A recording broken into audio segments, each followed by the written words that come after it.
mean, your safety is not guaranteed, but Thank God I'm in Canada.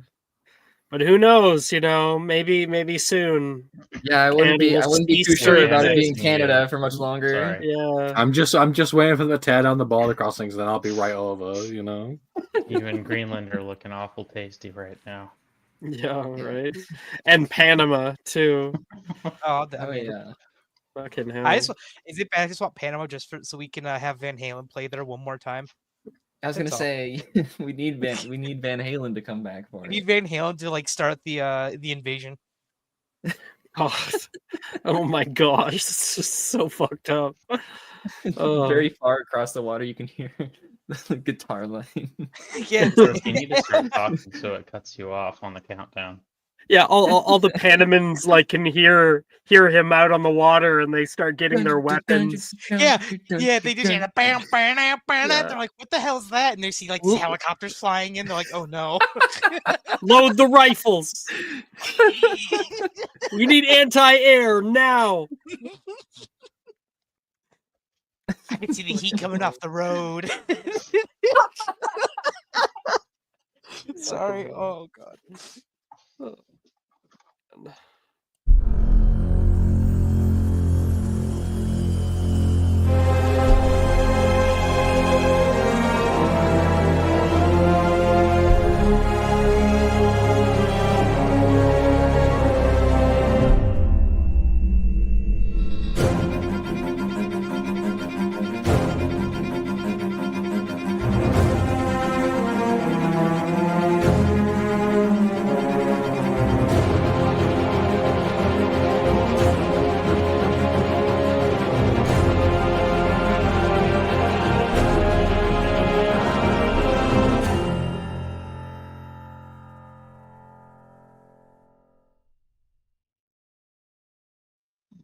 Hello, everybody. Welcome back to Magic and Mysterium for Monday nights. There is for those of you who are unaware, I have been very sick. I haven't played a game since Wednesday. So I'm still a little bit sick, just to let you guys know. I'm certainly cognizant enough to do it. There may be times I might cough or sneeze. I'm pretty sure my crisp should cut it out. My noise cancellation. It's really good. But if you guys do hear it, I'm sorry. What was I saying? Yeah. So kind of one of the last games I really played was this game. You guys have not missed a week. Last time that we played, we did some. Well, first of all, of course, we had Charlotte Henderson show up. She got kind of lost on the way to the school. There was a whole thing with that. There was a few adventures that we went on together, as well as other ones that Thea and Holly went through.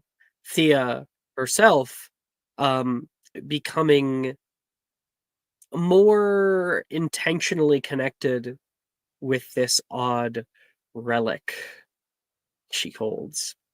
And more mysteries and more questions are unfolding from it. We're still in third year, so we'll see how all that comes.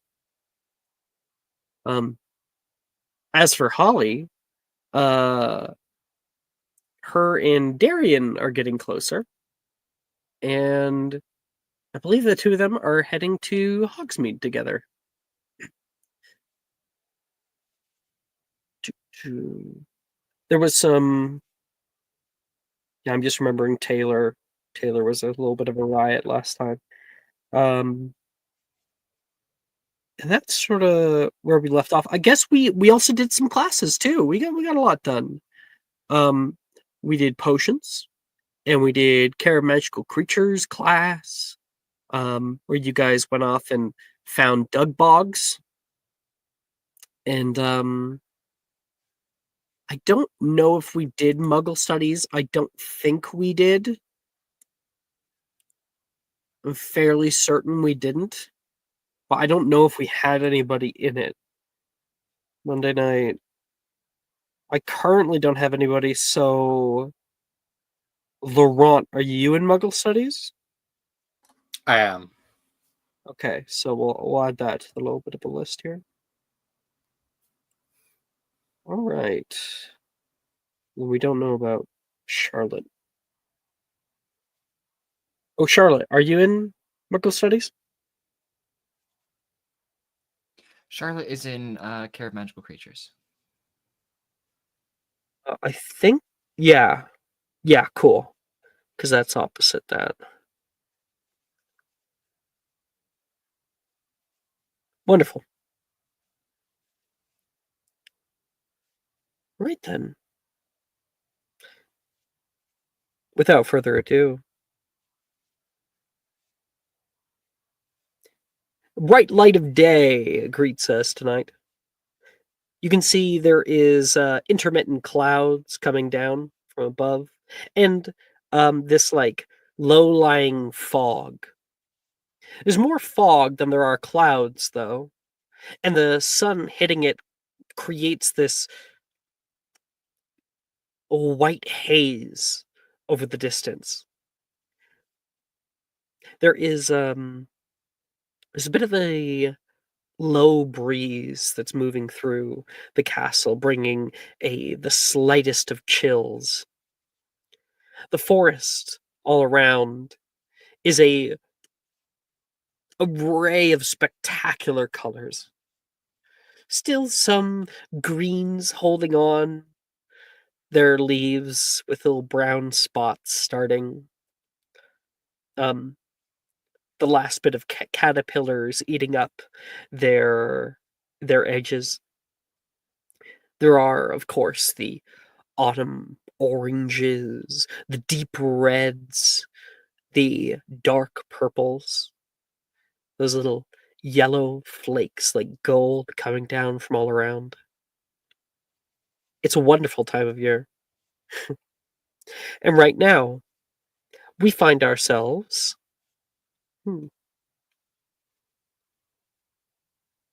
having a bit of fun of our own. You can see nearly the entire castle from where you're currently standing, up at the top of the owlry. Come on, come on! You can hear people screaming, and zooming past you, you can see Delilah and Ernesia on their brooms, flitting through the air. They zoom past the edge of the tower, and you can literally feel the wind kick up your hair.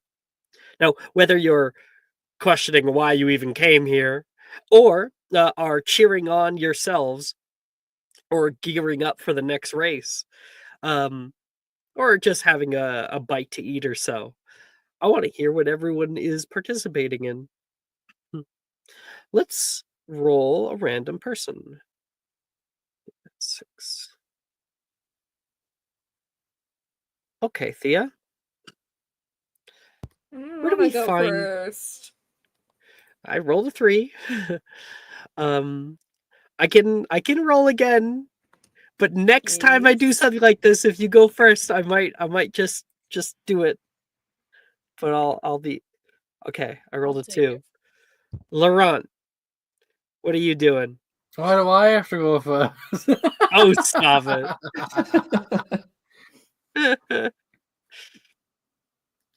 It's snowing, right? I'm not tweaking.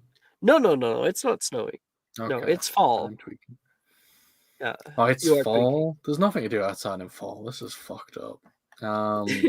You did hear about the racing that's happening right now, and you're on the top of the owlry, right? Can we be serious for a second? How am I Yeah. gonna race, bro? You're just here. There's people on the top of the owlry is packed right now with people watching the races going by. Yeah, I think what Laurent is doing is he is like leaning a little too far over to like watch the races, but he's also like a little bit bored, so he's mostly just like checked out of it. He's mostly he's here so he doesn't get fined friendship points for not being interested in something so boring. Yeah. Super boring. Everyone around you screaming. Exactly. me making sure I don't fit in, you know. Yeah. It reminds me so much of what was it? The Meet the Robinsons when they're like, hey Scoob, do you want to hang out later? What are you doing later? They all hated me. Yeah, exactly. Mm-hmm. So Laurent's sitting there watching the races. His head on his arm and leaning far off onto the edge with a kind of bored expression on his face. Okay, let's see who's next. Jess, that's you. Am I on? Okay, cool. Why did I say am I on? Like this is fucking Yeah. Are we live? Are we I live? just Is didn't this hear- thing like, on? Thank you. Is Yeah. this thing on? Do we have them on the mobile cam? Okay, cool. Wonderful. Okay, cool. Switch it. Holly Hello, Hogwarts. is, Sorry. I think Holly is just kind of sitting there, like caught between, major FOMO and also just convincing herself that she's here only to make sure that nothing goes wrong. And is increasingly worried that someone may have lied to her and this isn't actually okay to be here. And also making sure that like none of her friends get up to some nonsense. Mm-hmm. So you are flittering around, checking the structural integrity of the building, making sure that people are not heading too close to the edge. You got your wand on hand just in case. Is that correct? Yep. All right. And Brooke, it's you now. I think Thea is mostly just watching things, probably by Holly with Reese. Or not even watching, she's just listening. So Reese is there and Brett's there with you as well. And Reese is like, "You're going to do great, man. I promise you." Really? You think so? Oh yeah. Yeah. I mean, you ever heard of beginner's luck? Yeah. I've heard of that. I'm sure you're going to have it. Brett kind of stands there processing that. He has a broom on his one side. And you can hear an upper year nearby, Javen yelling out, all right, we got our next race is coming up soon, racers, to the starting line. And they're getting ready. Okay, cool. Wish me luck. And he heads off. Hey, thanks for coming anyway. I get it's probably not the most fun experience, but I think Brett could use all the support it's possible.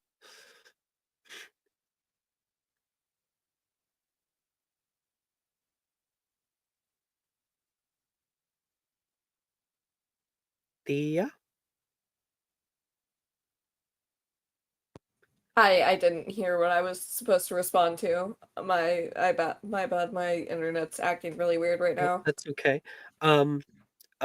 Reese said to you, "Hey, thanks for coming. I get it's probably not the most enjoyable experience, but Brett seemed really excited about this, and when he fails, we need to be there for him. He's gonna need someone to be there for him." Yeah. I didn't want to say this in front of him, but I I didn't see the best outcome for him with this. I think he's gonna fall off his broom at the end. You want to make it a bet? Do you really want to bet with me? Yeah. You make a lot of claims. Let's put them to the test, huh? How much money do I have? Hold on. 5 galleons. Deal. And he puts a hand out to shake with you. And I feel like you guys are in sync enough that you might just do the same. I In mean, I unison. think she's probably standing like shoulder to shoulder with him, so she probably felt him move. Or shit. Yeah. He moves his hand over. You find it, give him a little handshake. And Holly, you're walking nearby. You're walking nearby Laurent, and you swear you feel the entire like tower shake.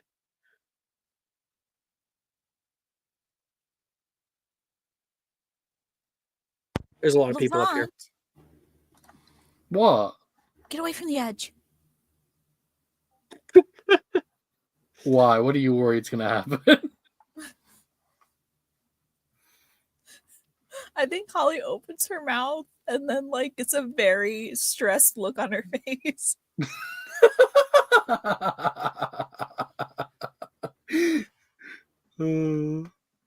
I think he will like very like carefully like stand up like straight from his lean position and take like one step back and then like put his arms out like Thank you.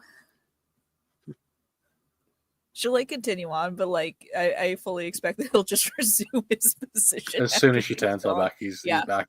He'll probably lean further, honestly. He's like Let's see. Lance, what are you doing here?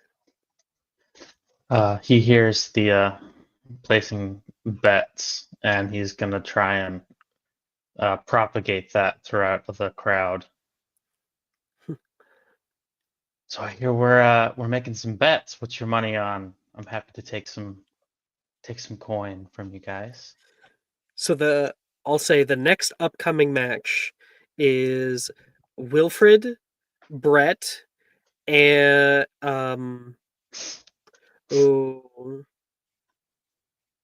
Wilfred, Brett, Taylor, and Darcy. Those four. Okay.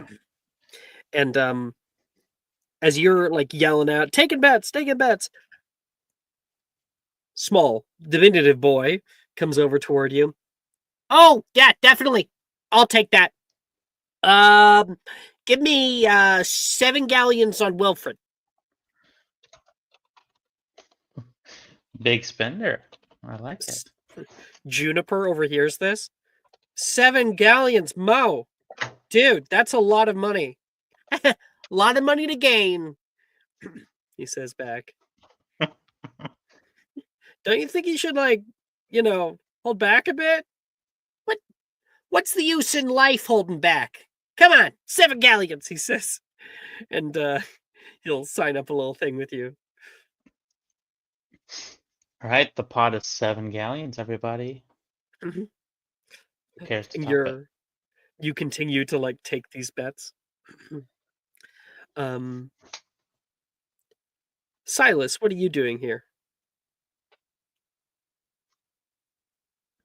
I think he was probably hanging out with Taylor, not realizing Taylor's actually the one getting into the race. So he's like, I think maybe he's like, oh, maybe he'll go, like, oh, the race is kind of going on, but maybe he'll kind of leave. And then he sees her kind of, he's like, okay, I gotta stay for this. This is gonna be fun. Why did you think I was holding this broom the entire time? I don't know. I mean, you're gonna sweep the floor with him, clearly.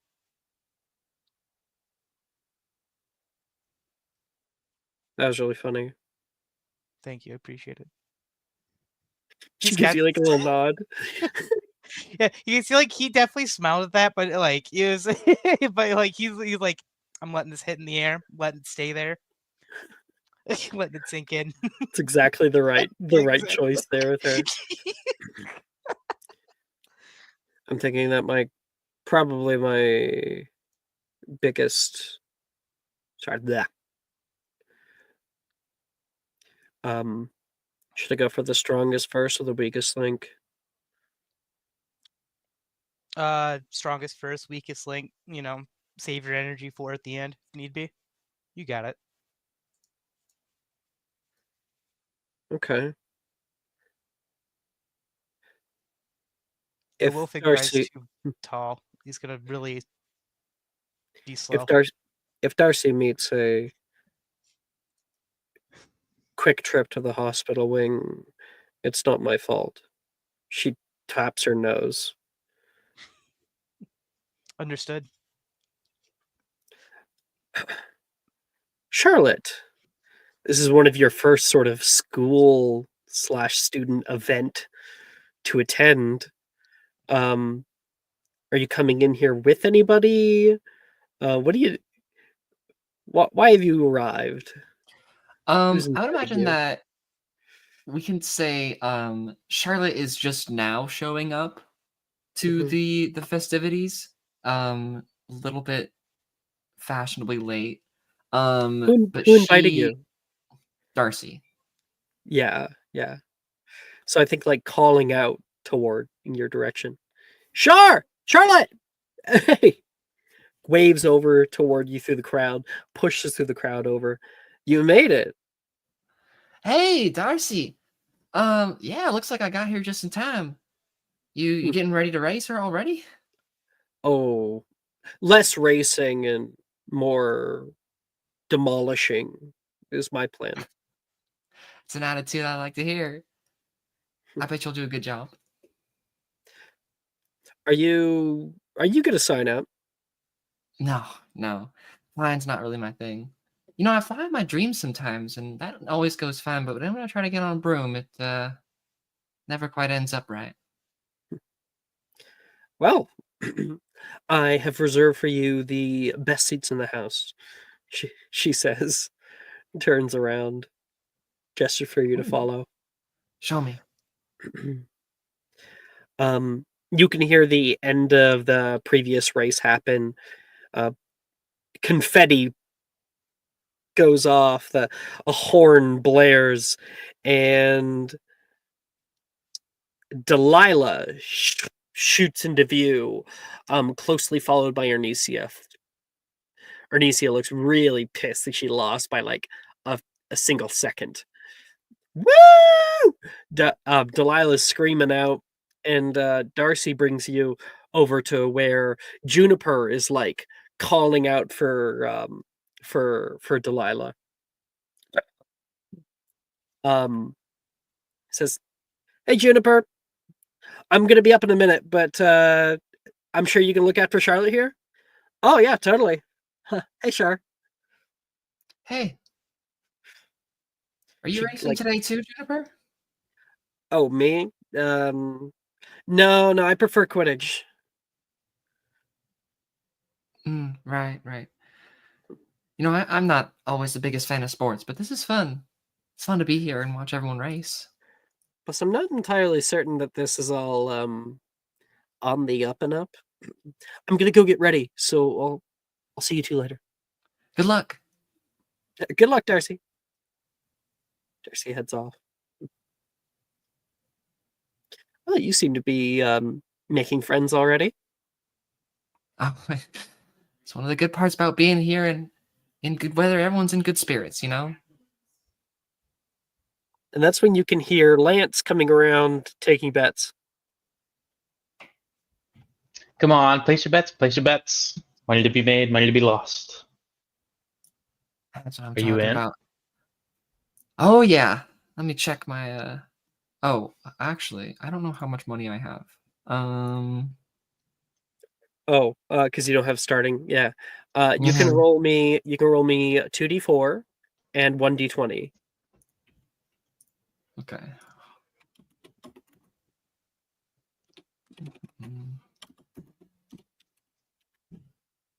Okay, that's 5 plus 4 on So d20. you have 20 galleons, and what did you get on the d20? 4. So you have 4 sickles. 20 galleons, 4 sickles. Cool. I'll put 5 galleons in on Darcy. Ooh, All right. A you're bunch of big confident. spenders today. I'll mark you down. I hear there's some big bettors out there. Yep, and plenty more to bet. See you later. All right. And we'll keep walking through the crowd.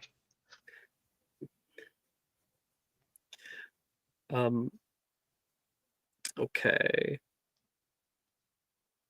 The race begins to whir to life from all around. And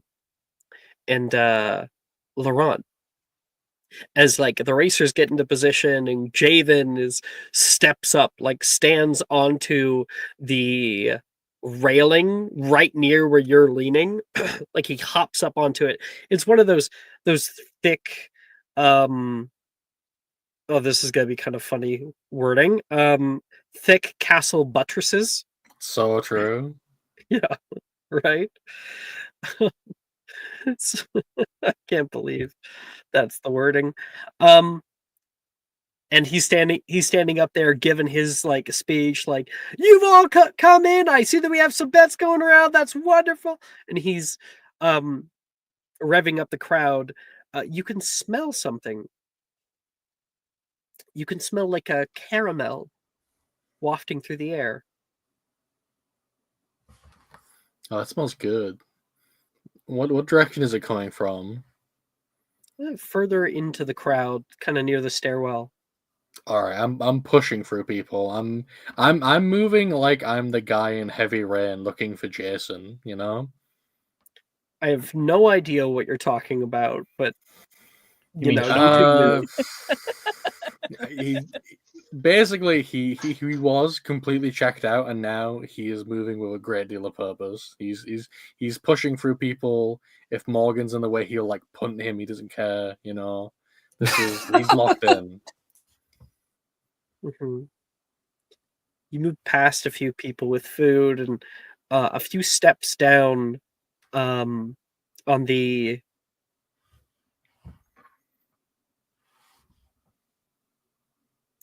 I just realized a major issue. Excellent. I love to hear that. Sorry. There's absolutely no fucking way that Brett would be doing this. Oh yeah, he is like flying right now. I'm a right? fucking Yeah. idiot. I'm a dumbass. So Jova. And it's like I can't say it. It's no, so we're gonna change Brett to Nate. Yeah. That's a So Brett, totally what's your different. Brett with 0 athletic capabilities versus Gryffindor Okay. Nate. That's not a fair swap out. Sorry, I don't know why I got so passionate about that. I need to calm down. You're rooting for fantasy football league. Okay. Who do I The swap out bets are all with? null and void now. Gemma, but Reese isn't friends with Gemma. Fuck. His I was gonna say Darian. do a different No. Ravenclaw boy, but like it's Darian, none. and Darian doesn't have like What if it's Colin? Colin. Colin on a broom. It's Colin. It's Colin. Official. Jeez. I'm I'm betting sorry, 5 I'm galleons that Colin falls off the broom on his ass. Sometimes the improv veers too far from established things, especially this episode. Fuck. A lesson for the audience: never try.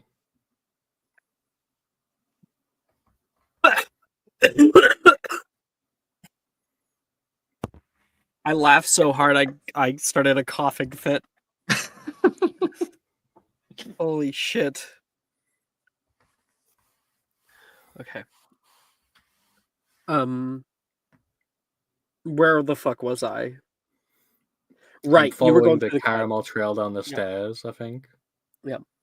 And just a few steps down, that's where you can find a rotating bowl. Now, the bowl itself, you can see fire underneath of it. The bowl isn't like laying completely level. It's kind of like on a tilt and rotating. And inside of it, you can hear popping. And there is caramel popcorn being made by Macy, who's giving out little bags of it to people. Enjoy. Have fun at the races. Hey, Laurent, would you like some? Yes, I'm very intrigued at what you're doing here. You're making popcorn, the old-fashioned way. Oh yeah, this is one of my dad's old recipes. Here, try some. He will take like a bag of it and like take like one piece out and look very, very closely at it, and then like Wait, pause. eat it. Pause. 'Cause Macy is like as other people are coming up, she kind of doesn't serve them and pushes forward just slightly, like she's very invested into what your reaction is. And Continue. he will pop it into his mouth and then start chewing it with like a very like thoughtful look on his face. And I'll make the check here to determine. That is 24. Oh my god. I should be nice now. That's horrible. Okay. I mean, it's not a nat 20. It's only a nat 18. It's still really good.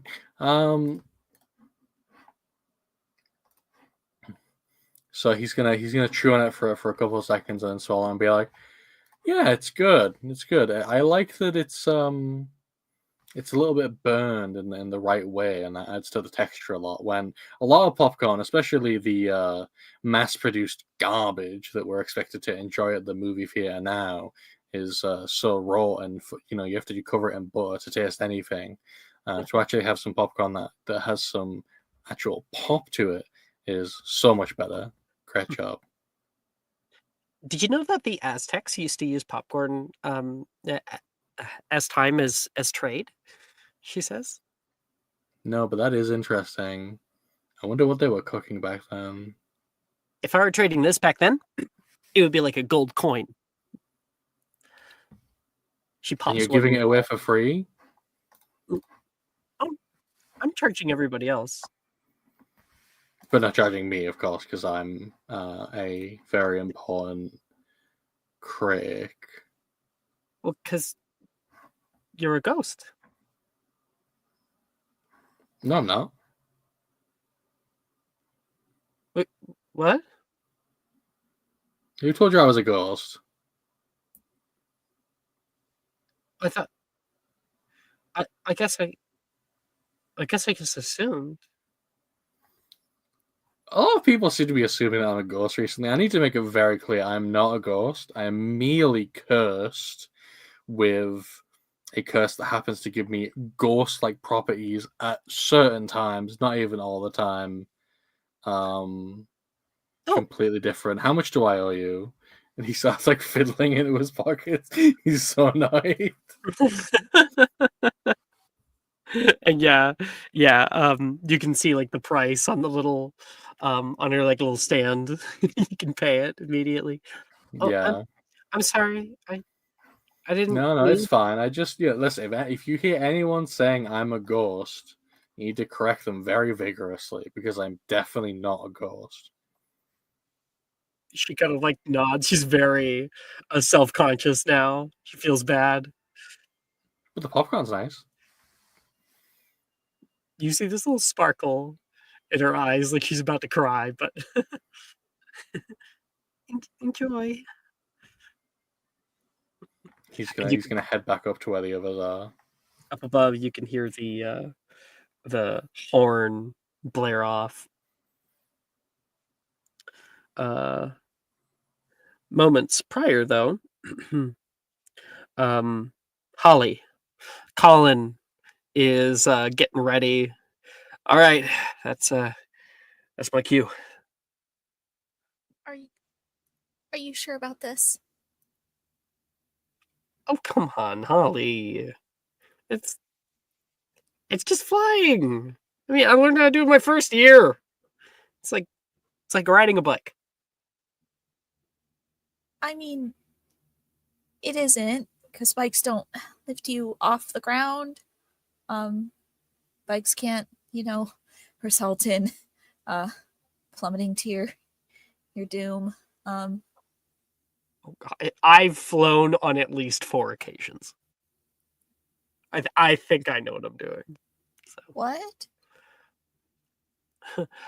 Racers, to your positions. Can you just do something for me? Anything. Anything? I have to, Holly. I have to go. What do you want?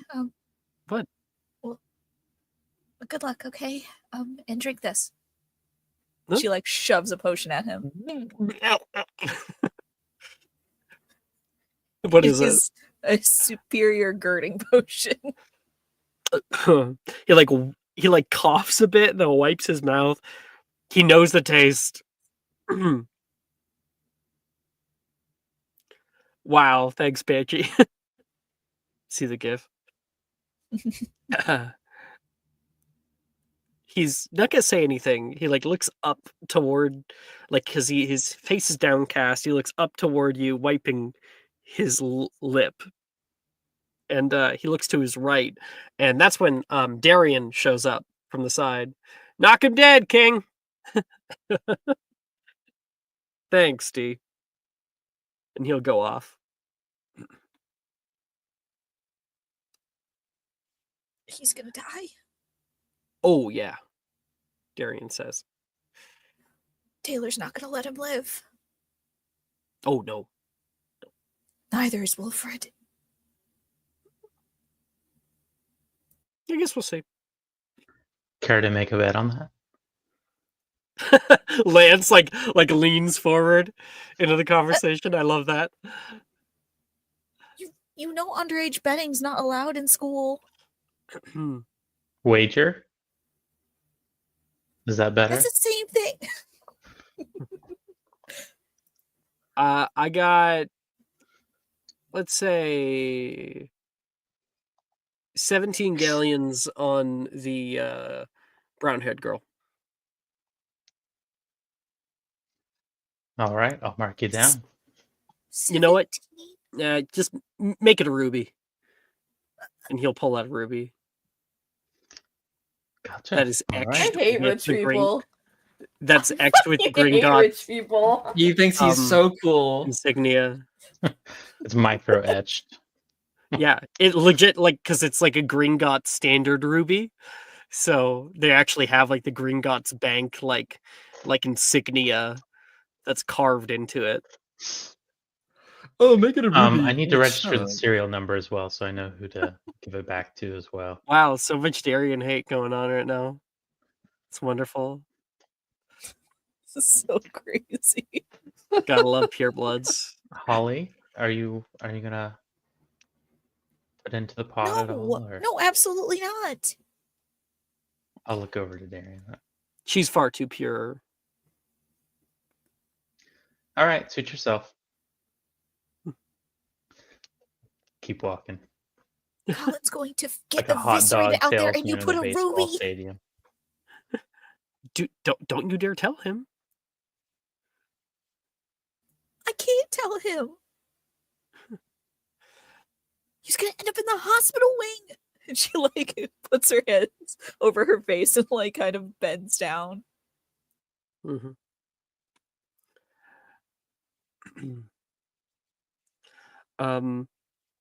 Silas, Taylor heads off toward the starting line, and coming down from the previous race is Ernisia. She you see the two of them say something briefly to each other, and Taylor moves past her. Ernisia looks exhausted. Well, it looks like Taylor has a new friend, she says, kind of walking over toward you and just stopping next to you to watch the next race Hey, because that's it's very crowded. fine. Sorry. Yeah, you did great out there. Thanks. Yeah. Since when are you and Tay so buddy? We just kind of vibe. I don't know if that's the right word. Just kind of fit pretty well together. I don't know. Surprising. Most people, I think, avoid her like the plague. I kind of get her. I'm not sure if we would have been as good friends if we weren't in the same house. I get that. Hmm. I think she'll do fine in this race. What do you think? I think she'll get second, and only by sabotaging everyone else. Maybe, but I guess we'll have to wait and see, won't we? On your marks, get set, fly! Brrr. Bets are closed. And inspiration, Orion. All right. So now what we're gonna do is between these 4 racers, we are actually going to have you guys roll for them, and you, 4 of you are going to determine what happens to your racer based on the roll. So, we will have our patrons. We'll have Charlotte as the patron of Darcy. It'll just kind of be rollies. We'll have Holly be the patron of Colin. We'll have Silas be the patron of Taylor, and who's the last person in it? Darcy, Taylor, Wilfred. Wilfred. Right. Anyone want to take him? I mean, Thea, you're his friend. I need to remain Who? impartial as the handler of the money. You're friends with Wilfred, right? Oh, yeah. What do I gotta do? Okay, I want all 4 of you guys to roll me a d20. Oh Lord. Oh, Yeah. no. There was no other way that was okay. Yeah. Wow. Oh, wow. Saved by Brooks. Go ahead, Banshee. Well, at least Oh my god. none of us are rolling Oh well. my goodness. I'm just gonna roll to prove I can roll better than you all. I was gonna say you probably should because this is gonna be very. I don't even know what to say about this. I feel Yeah. like this is It's a gonna be second so roll. fun. Now, Yeah. Banshee, Huh. it's not an issue. Like you don't have to re-roll or anything. Just in the future, we do prefer the exclamation point R Oh, got it. instead My of bad. slash, because then it actually shows you the like what kind of die you rolled and all that. Because Okay. it doesn't actually show us. You could have rolled Well, a you d6. can- I don't know.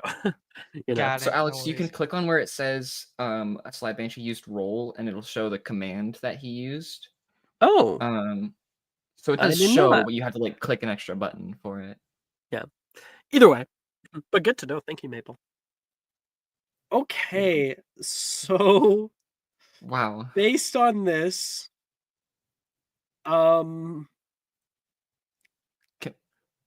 Maybe that's just starting positions because I feel like this is absolute Yeah. ass. Yeah, that Like, was. This is Please, gonna be please. horrible.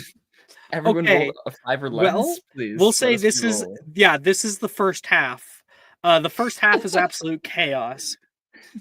I'm going to roll a random person. You're going to tell me what the fuck went wrong, whether it was someone else's fault or your person's fault or something completely coincidental like a bird. Okay, that's Charlotte. What happened to Darcy? So I think like right out of the gate, Taylor is gonna go with the strategy she was recommended and go for the strongest flyer first. So I think Taylor is immediately trying to get in front of Darcy and basically block her as much as possible. and like almost like knocks Darcy a little bit off balance. And while Darcy's like fighting her broom, trying to get back on top of it, Darcy kind of falls behind the rest of the pack and watches as they kind of all speed off. So she's kind of fishtailing a little bit behind everybody else, and that's what leaves her in last place for the first half of the race. And Silas, because Taylor was a part of that, what ended up fucking her up? I think that's also what kind of messed her up too, is like when she did it, I think she was a bit too aggressive with it. So it also nearly like it messed her up a bit. So it kind of sent her, shot her off in a certain direction when she watched Darcy fall off her broom. Like clearly not paying attention enough, to like where you're flying kind of thing. So she's trying to like recorrect herself. All right. So, like part of her broom kind of got clipped in the process. Yeah, She's trying to get control of it. Okay. Thea, what happened to Wilfred? Oh, I think he tries to do some stupid shit like take off a like skateboard rather than a broom. He gets up on a standing position. Mm-hmm. And how exactly does that like fail spectacularly? He tips forward and face plants. Like he flies all the way down to the ground from the top of the owlry and just like biffs it onto the rocks? Because that's possible, sure. yeah. So everybody looking over the edge is like,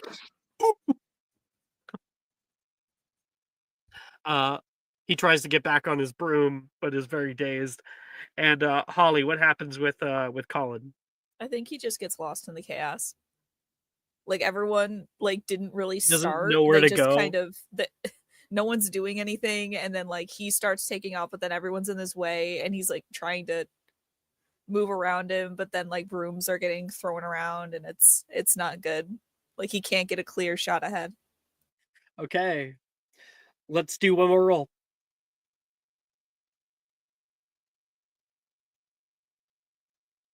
Oh my! no! Oh my god! Way. Oh my god! Everyone's gonna lose their money. That's so funny. Man, I'm about to whip out this orb.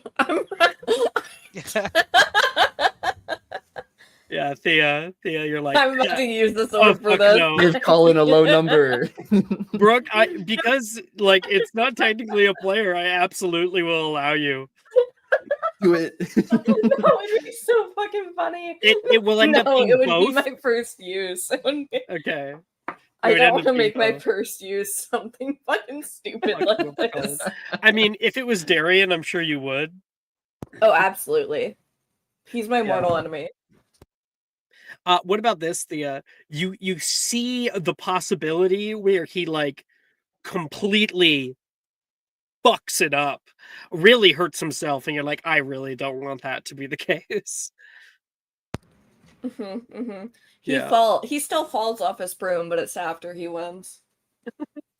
Yeah. I like that idea. Okay, so we got all of these. So we'll start with the lowest as we start to like fly through the castle and out and eventually toward the end goal. People start to get picked off one by one. So Silas, Taylor like takes off. Darcy but behind. Taylor's happy with themselves, even though they kind of got sidetracked. Everyone is sidetracked. What ends up getting her? I think I'm trying to see. So who was it in last? It was I'm sorry. Darcy. It was Darcy. Darcy I think was Darcy alive. gets revenge. I think that's what it is. Darcy gets right Yeah. back, and it takes them both out. It's kind of like that. I'm not like if I can't be up there, neither can you. So I think that's what happens. It's just a mutual assured destruction. I love the idea. Why don't we collaborate with Maple on what exactly Darcy does? Oh yeah, sorry. Go ahead, Maple. So I think Darcy, like, she's able to catch up next to Taylor. And you see they kind of like are shoulder checking each other for a second, where they kind of are just bumping into each other. Darcy's trying to like get positive ground on Taylor. And then like we could say like from the crowd's point of view, like the two of them go behind a tower and then they don't come out the other side. They just both disappear from the race, and it's just Colin and Wilfred that come out on the other side. I have a good idea for you. So like the shoulder checking, it's like Darcy like shoulder checks Taylor. Taylor gets like slams into the side of Professor Flitwick's tower. Just bam. Darcy's like ha ha ha, and then looks forward and slams into the stone bridge. They're both gone.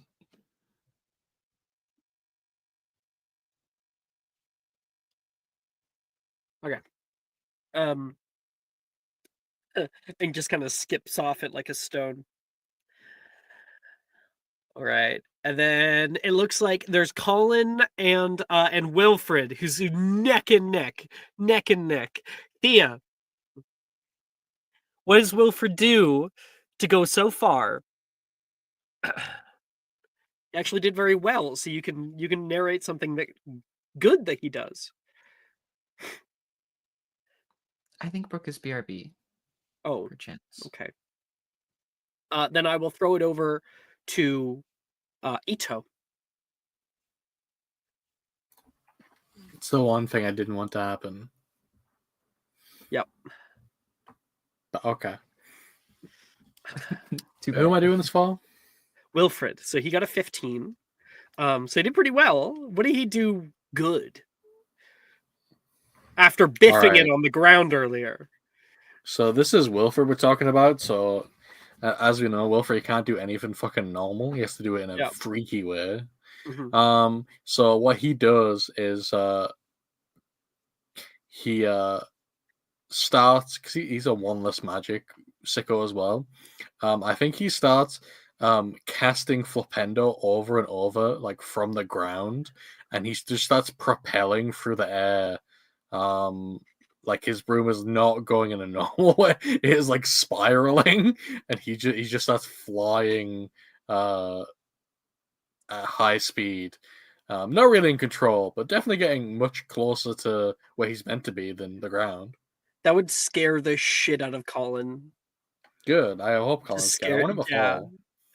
fall. The Colin narrowly evades Wilfred, who flings his body and broom through the air past him. Like, holy shit. I like to think that he actually does end up like slamming his body into Colin a few times, which might have implications later. And then Holly with a nat 20. Tell us Colin's amazing victory. I think Colin, like at a certain point, he might not be able to anticipate what Wilfred's going to do, but he knows Wilfred's going to pull some like stupid stunt. Because as Ito has already described, he can't do anything normally. So it's like the hiccup is in the initial chaos, and then like the chaos of not knowing what is planned for him. But it's like it's no small feat to just be like, all right, I'm gonna bypass this kid. Mm-hmm. I don't think he plays necessarily dirty or anything. I think he just tries to evade as best as possible. I like to think that Wilfred's weird antics make him take a vastly different route than he was like initially planning. Like it takes him by the viaduct courtyard instead of just flying over it. He's actually kind of forced under it, and then with that nat 20, he like in a panic is able to perform an amazing maneuver that like weaves himself through the archways, the tiny little spaces, and weaves up back up into the air through there. It's an absolute feat of flying. That's like half skill, half complete chance, luck. Absolute luck. Mm-hmm. And then coming in from for the end, there is like the horn blares, a firework goes off. Mr. Cullen, winner! And people are cheering and stuff, and Morgan's like, "Ow, motherfucker!" And Darian's like, "Damn it! You gotta be kidding me!" I Holly did has not been see like that coming. watching through her hands the whole time. Colin's like flying, kind of hovering there, and he's like, he's got a big smile on his face, can't believe that he did it. Woo, yeah. He's like, Holly, look.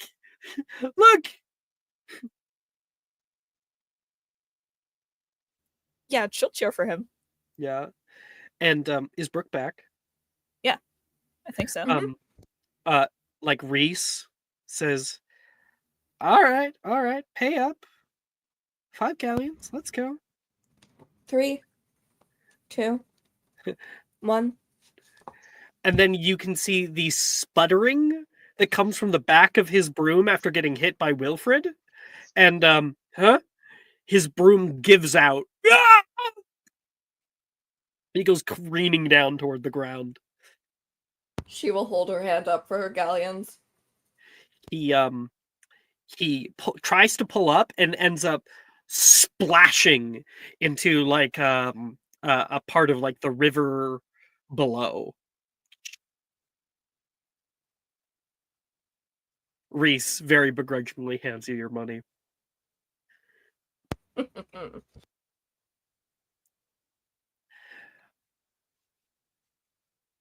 All right. And that is the end of our first hour warm-up. I think at this point, this is when, like, oh, who would it be? Who would it be?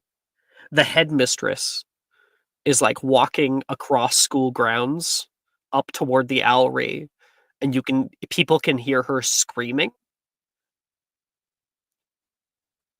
What are you doing up there? She's screaming. She's got Flitwick in tow and like Professor Slughorn, and Javen's like scatter, and people begin to hop on their brooms and just kind of like a bee's nest disperse into the air. What's Lance's cut from the betting pool?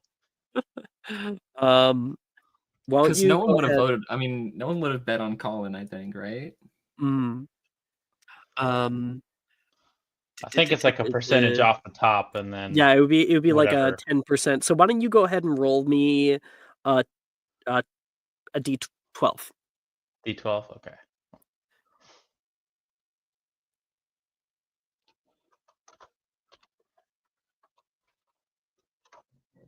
Eight. Okay.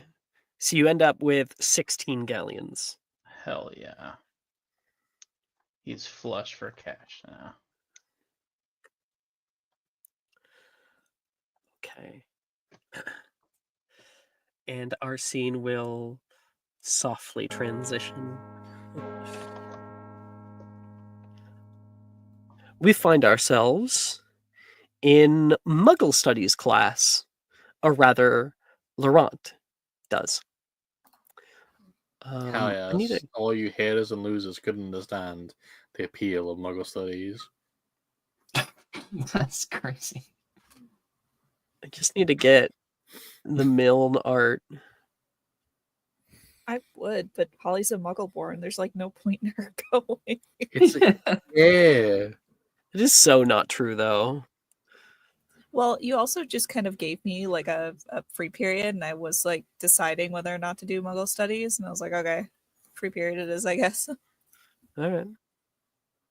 So, Laurent, that bell beckons you through the ground floor of the Oxford building. On the left-hand side, you can see a few people filtering in to the Muggle Studies classroom, which says in a little overhanging sign. When you enter inside, you can see rows of singular desks, like connected. With those desks where like you have the chair and it's connected right to like the desk itself. Yep, I could never fit in any of them because I hit my growth spurt too early. Yeah. At the far back, there's lists of like chalkboards, but the chalkboards are mostly covered by like posters and infographics and things. The room itself is covered with pictures and odd like cultural accoutrements that are hanging from the ceiling or plastered up on the wall. And walking in, you see the kind-faced, blonde-haired man that you saw in your first year here, I think. Did we do that together? No, because I arrived late. Yeah, you did. That you've heard so much about. Professor Milne. I'm happy you're here, but feel free to take a seat, he says to a different student up at the front, and then he looks up. Oh, just take a seat anywhere. We're just about to begin.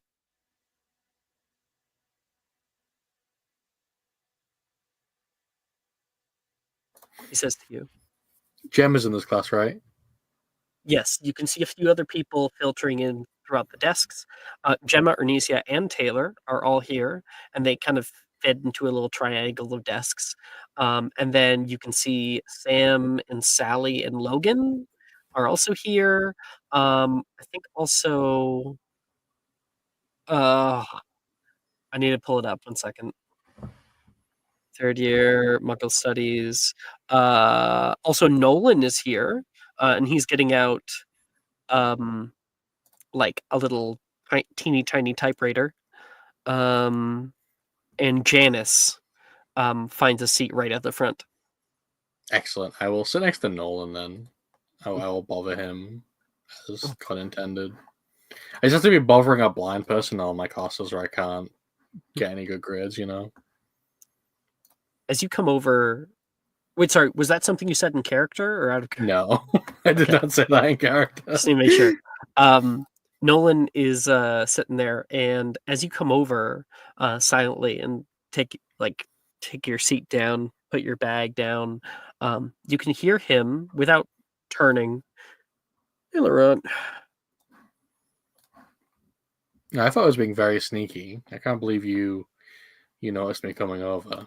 Unless you saw me coming over. No, I could just feel the entire room shift by about 3 degrees. That could have been anything. It could have been the wind. Yeah, you can't.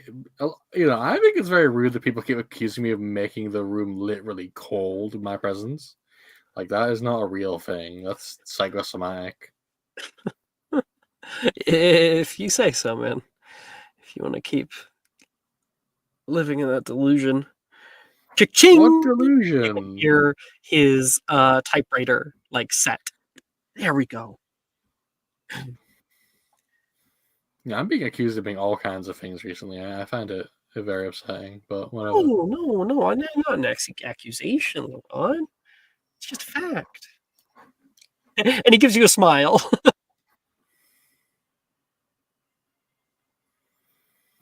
I would punch you, but I think my hand would just phase through your face, and it'd be really embarrassing for both of us. So, just imagine I did.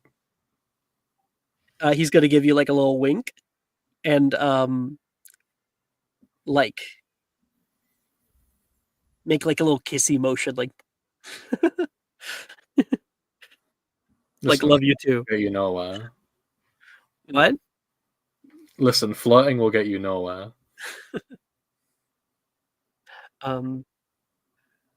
Professor Milne sits on his desk at the front, as he can see everybody has found their seats for the most part.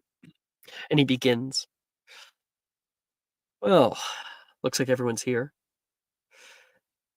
Our class today, Muggle Studies. I mean, the name is almost laughable. I mean, what could we possibly learn from people who have to do tasks by hand? Our two worlds have been separated for so long. What does everyone know about Muggles? What are they like? He says, and he twirls a wavy, organic-looking hewn wand, and a few people put up their hands. Hand. You amongst a few people do. He first calls upon Ernesia. Yes, Ernesia. My mother said if a Muggle ever asks what I like to eat, I should just say pizza because it's their favorite meal. And you can hear some people like give a little clap for that. What about you, Mr. De Lafayette? Foie gras, for sure. Excuse me? You know, foie gras, they feed a duck a bunch and then they take the stomach out. The Muggles are particularly fond of it. It's considered a delicacy, even though the duck suffers a great deal. How barbaric, Gemma says. Well, he kind of like puts his head back and bobs his head back and forth, like, yeah. The worst kind of correct, technically correct. Really? Well, wow. Gemma. Well, they smell really bad, like blooming moss, and have long teeth for chewing. Because they never had magic, they had to develop good animal instincts to survive, you know?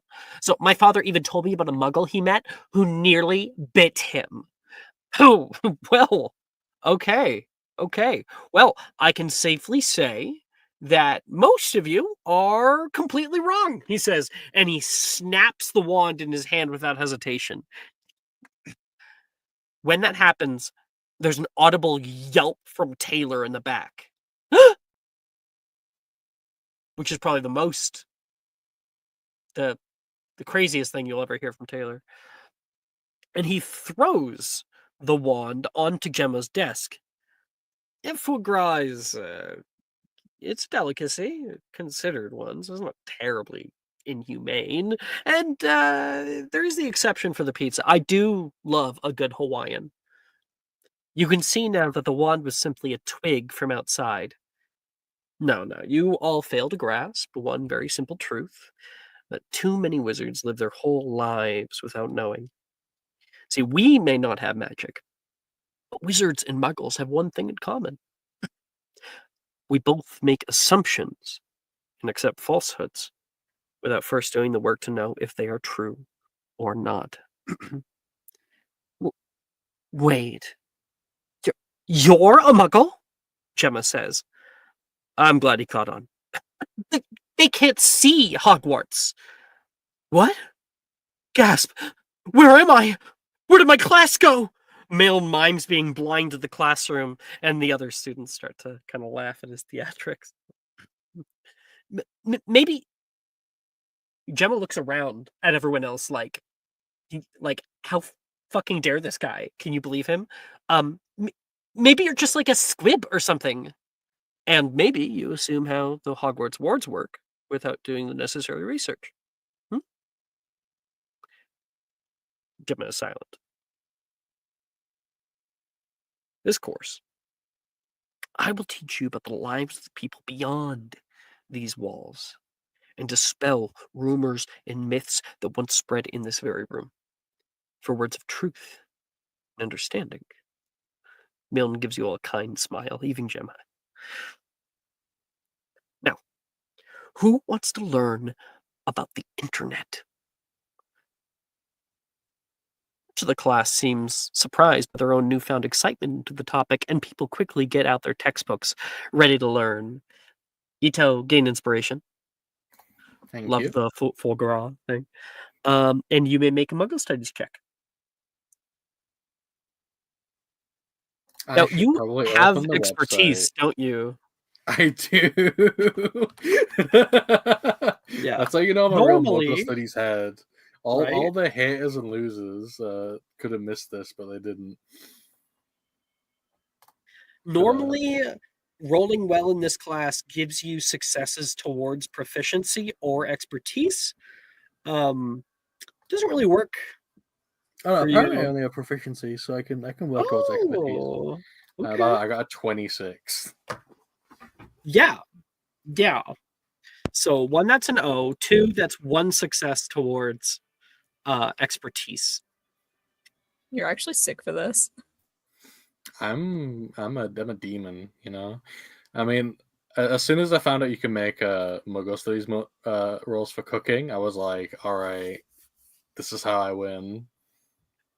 I'm gonna roll like a 50 for cooking and make someone like my thrall.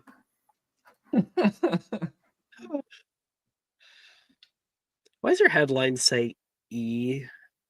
I couldn't think of anything else to put, so just E. And ETH. And it's for Ryan and Banshee. This is Professor Milne. This is Sadie's dad. Lance is in Magical Creatures.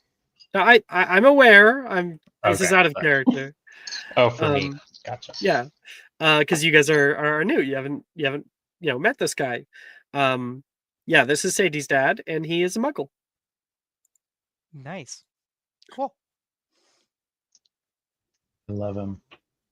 Because the previous Muggle Studies teacher was murdered by a snake. Where's the snake at? Skill issue. Well, Neville Longbottom cut it down its length Oh, with the sword of Gryffindor.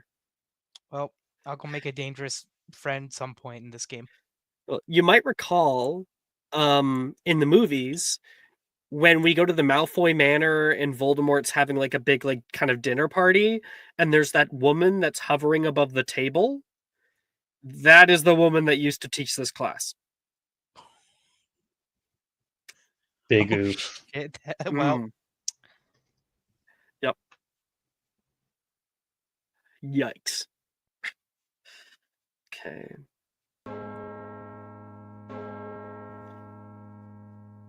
Let's see who's in arithmancy. Huh? Me. Holly is in arithmancy. Thea, are you joining Reese in arithmancy? I'm dumb as fuck. It could be really It's funny. It's It could be funny it once. could be Do not make her do could be math. funny once, but I think if I have to do it next semester, I'm going to shoot someone. Well, you could just skip that class next semester.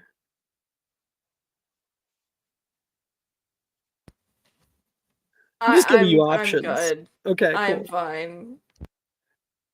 Anybody else? Laurent, Lance, or Silas? Lance will be in there.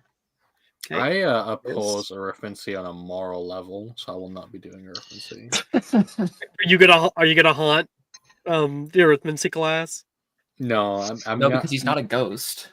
First, I'm not a ghost. I don't haunt anyone. Second of all, I can hang out with Fia because Fia doesn't do arithmancy either. So it's Motherfucker, perfect. what if I don't want to hang out with you? What if I want to be alone? Wow. What if I want to Yeah, have you thought of that? Wow. I don't Wants remember to asking, brew honestly. with the orb. Okay. Great job, Brooke, in really teaching like the newbies the camaraderie of the game. Honestly, nobody should copy what either of us do in any context. So That's true. too late.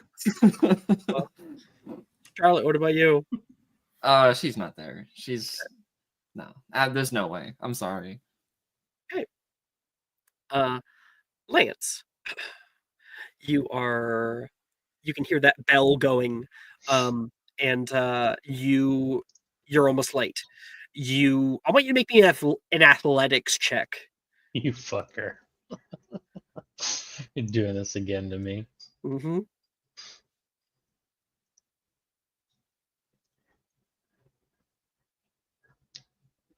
$11. 11. Okay, so the bell goes, and like you are a little ways away from where you need to be because you like took like a wrong turn. You ended up at like the advanced arithmancy classroom, not the normal arithmancy classroom. It's on the second floor of the Oxford building instead. So you have Oh, to. sorry. Hold on. That's like a Not the state Amber alarm. Alert. Yeah. My bad. Sorry. Is it off now? Okay. Yeah, we're good. Okay. And you rush to class. Now you arrive, and the teacher is already speaking at the end of the class. She says, students will work on their own worksheets and excuse me, she says, looking as Lance enters the class. Tardy. 20 points from Ravenclaw. She says. You look My around apologies, ma'am. and you're like kind of frozen in the doorway, like holy shit. All eyes have turned to look at you, and everyone looks very meek in this class. 20 points. You can hear Brett like whisper. Reese is like, don't say anything, it'll just make it worse. I'll go sit over by Brett and Reese. Find your seat immediately. Yes, ma'am. Chop, chop, no. And you kind of have to quickly find one. You end up sitting next to Holly, because the space by Reese is all filled up.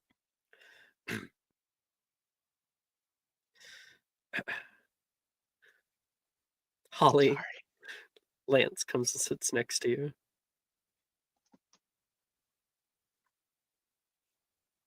Is Jess here? Oh, I'm here. Holly would be eyes forward, not trying to say anything. She does not want to get more points taken away from Ravenclaw.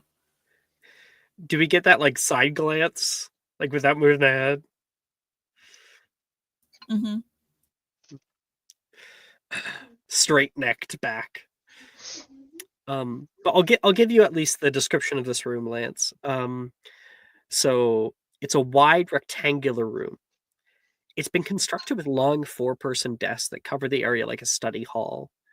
At the end of the room, pooling up onto the ceiling, are flowing numbers and charts that float through the air in simple red flame. They fade and appear as a constantly changing tapestry of Fibonacci spirals and equations. You get out your abacus, and Professor Vector stands like a statue at the front. Now, you've been briefly acquainted with Professor Vector. Allow me to show you this woman. She's Here not she wearing a is. red jump or an orange jumpsuit, is she? No. Now, she stands like a statue at the front. Her legs are locked together, and her prominence is even more defined by a tall, out-of-fashion, pointed cap that points straight up and slightly to the left. Now, since I must repeat myself, she gives you the dirtiest look. There will be no talking in my class unless called upon. Students will work on their own worksheets and not each other. I will not have cheating in my class. No wayward spell casting. Keep spells within your own area. And all material that is not done in class will be completed alongside your homework by the due date. All late assignments will not be reviewed by me and will be immediately assigned a P. Let's begin. Macy raises her hand at the front, and Vector acts like she can't see her as she begins to explain the branches of numerological determination and arithmetic magics as alternate casting styles for divination and other schools of magics, respectively. Okay. The two of you can pick 2 spells, and you're going to use /special attempt. This will allow you to use your intelligence modifier to cast 2 spells that are available to you. So, like anything from any of the lists up to 3rd year. All right. This is anything that we've attempted? No. previously? Even things you haven't attempted. Oh, cool. It's just when I say 2 of any spell, I don't mean Avada Kedavra, right? Damn. Just from the ones that would be available to you. But you can attempt anything in that range.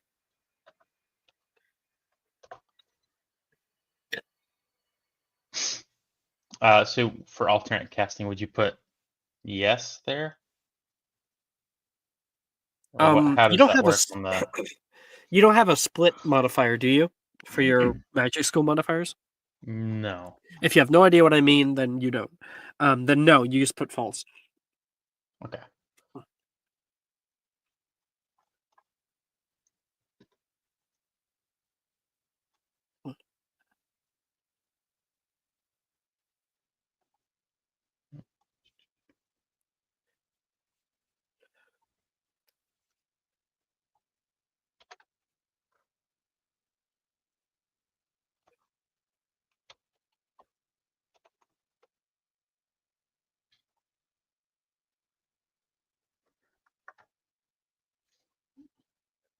Oh, I love it. Now this class is graded obviously very harshly based on your rolls.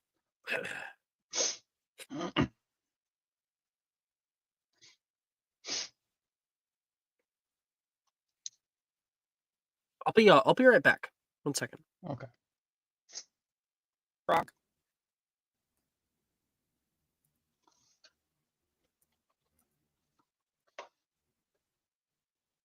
Jess, did you say something?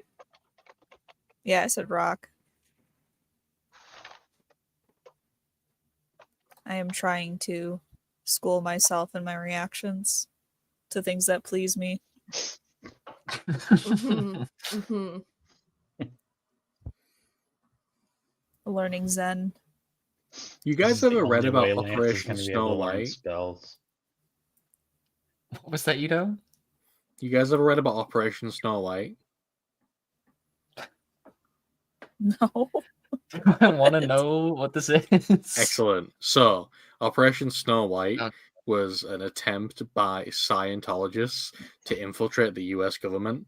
Apparently, they had thousands of people working in like local departments, and their only job was to delete negative records of Scientology. It's pretty fun. It's a great read. Man, I love numerology class.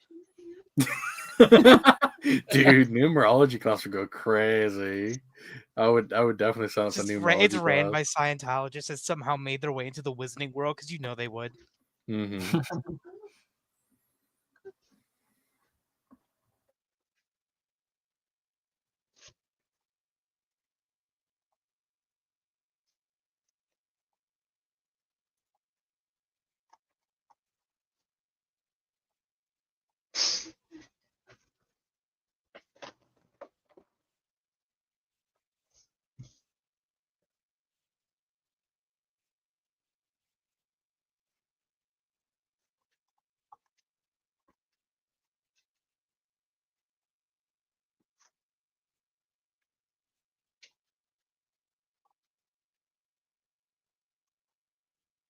This is like one of those situations where, like, if he's not here within the next 15 minutes, everyone levels up.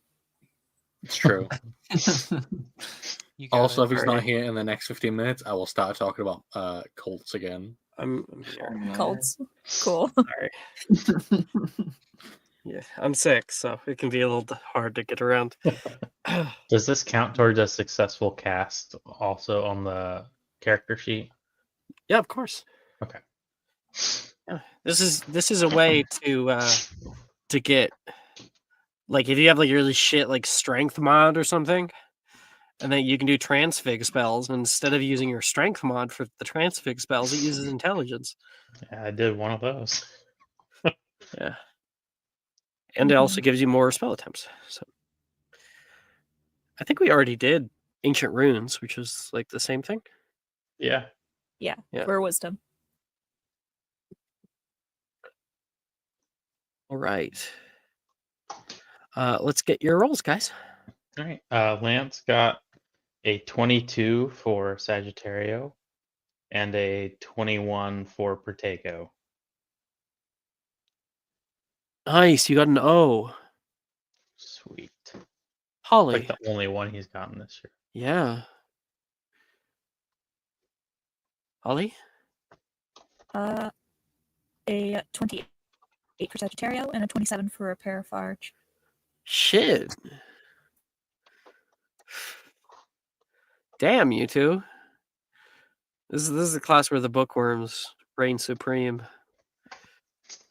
No, Yeah, Max in Wiz. Shit, everything else. Same So- thing. quick question, Lance. Do Yeah. you have Flagrate? It is a charm cantrip. What year is that one? I think it's first year.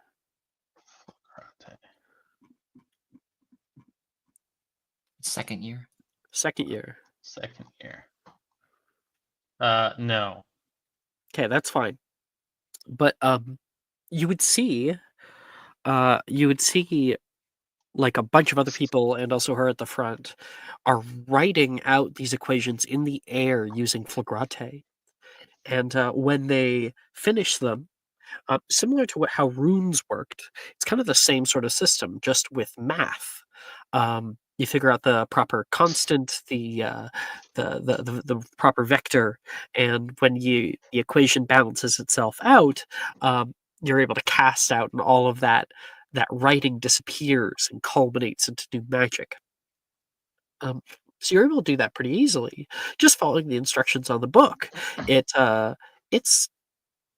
not terribly hard, and you can see other people here. You get it. Holly certainly gets it. Reese gets it. Other people have more struggle. Macy doesn't get a single one. And for you, Lance, instead you would actually be using your quill, and you can write it out on a piece of paper, just like the book says to. You can nicely cut out that piece of paper. You hold it between your two fingers, and you channel magic, and the paper, the ink begins to glow bright blue, and if it all works, then the paper would emulsify. Sorry, that's the wrong word. Immolate. It would immolate, become flame for a moment, and the magic would be expelled from it. That's cool. He's old school. He's not going to use that spell.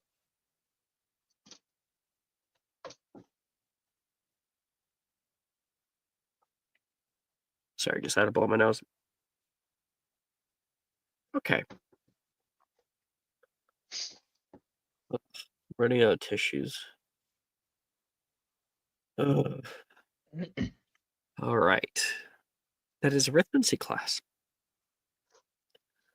Let me just fill some of this out. If you guys will give me a second. Not in there. You get a Twitch subscriber to send you a box of Kleenex. I wish. Is that?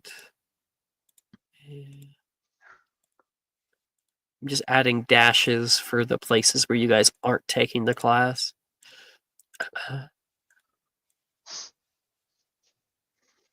And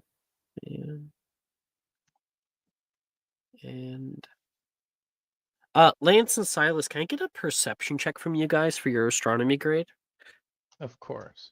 We only do astronomy every now and again, so You want one for me too? yes. Natural 20 for 26 Text. total. That's crazy. Wow. 5 points go back Ain't no to way. Ravenclaw. At a 12. I basically made us 35 points, along with Silas.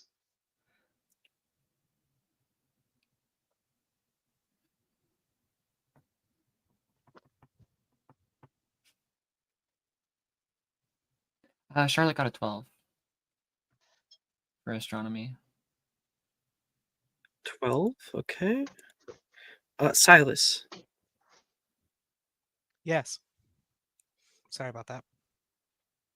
What did you get for your perception check? Oh, I just came back. I Oh, was you looking just for a came back. break. Sorry. Could you make me a Yeah, I'm perception sorry. check? It's just for Yeah. your astronomy grade. We don't often do it. That's okay. 21.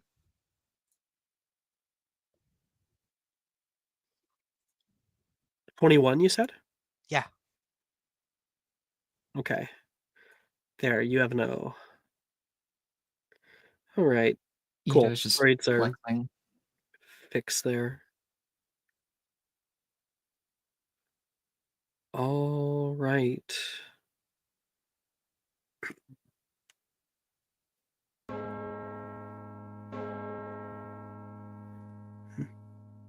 You guys all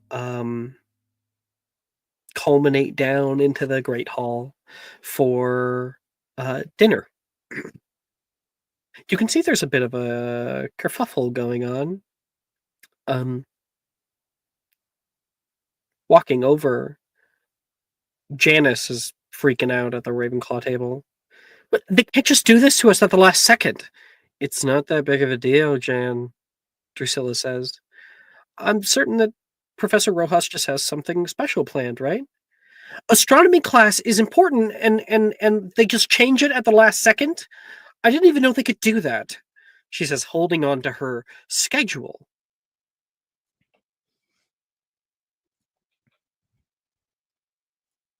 What's going on? They changed our last class of the day to Defense Against the Dark Arts. Now we have to take it 3 times a week? Is that a bad thing? Oh, this is a lobster and steak, ain't it? What did you say? Oh, it's this it's this thing my dad talked about.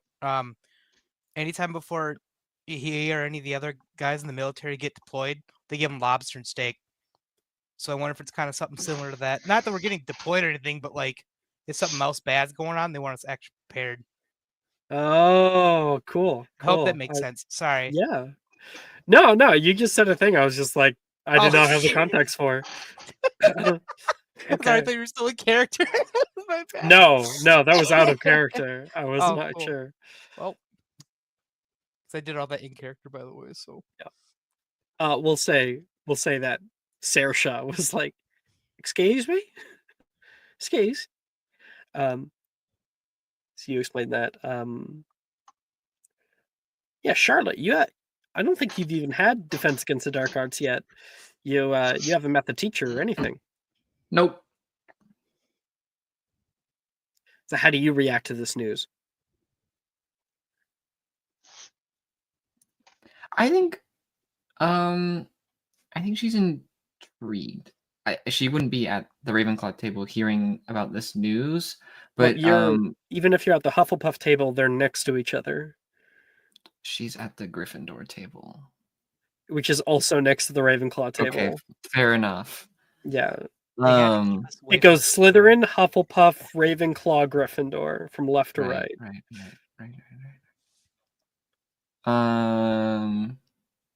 Sorry, my brain just exploded. Come back to me.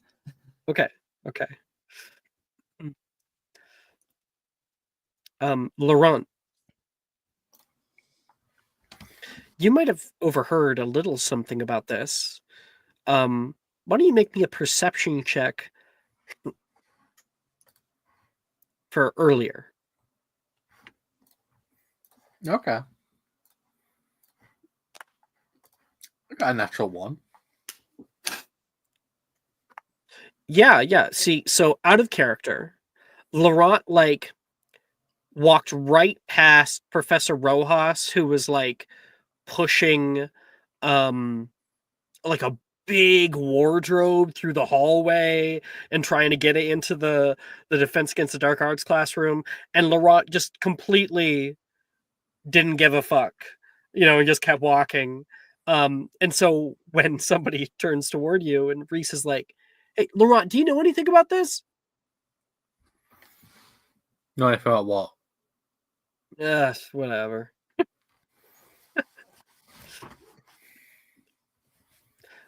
Thea, how are you reacting to the news? The news that we're having DADA class at night. 5th period, yeah. So after around sunset or after sunset, depending on the time of year. Probably this time of year after sunset.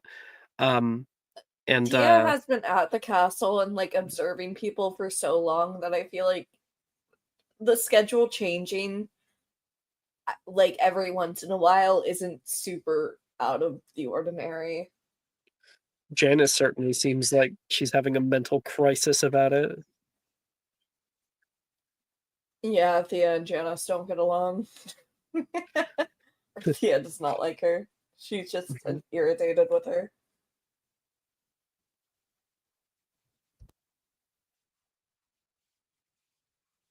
Right. Silas, what about you? I mean, he's more than happy about it. I mean, that DADA is kind of his thing, you know. Something he's already interested. He's like, oh, cool, more of it during the throughout the week. I'm down. But he's also kind of has that, like, oh, got it. Something's coming up. It's got to be something. Wouldn't just do this for no It's reason. gotta be something big. Yep, 100%. He's just like, yeah. Holly?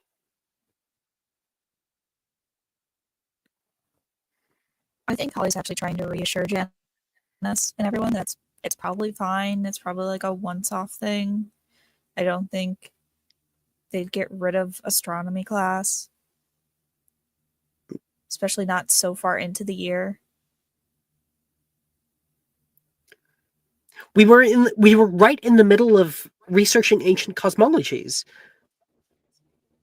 Yeah, now I'm going to have to wait a whole other week in order to do it. We only do astronomy class once a week, and even then you have to have good weather Janice. Just read about it.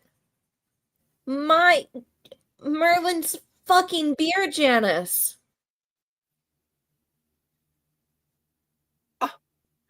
Mouth agape.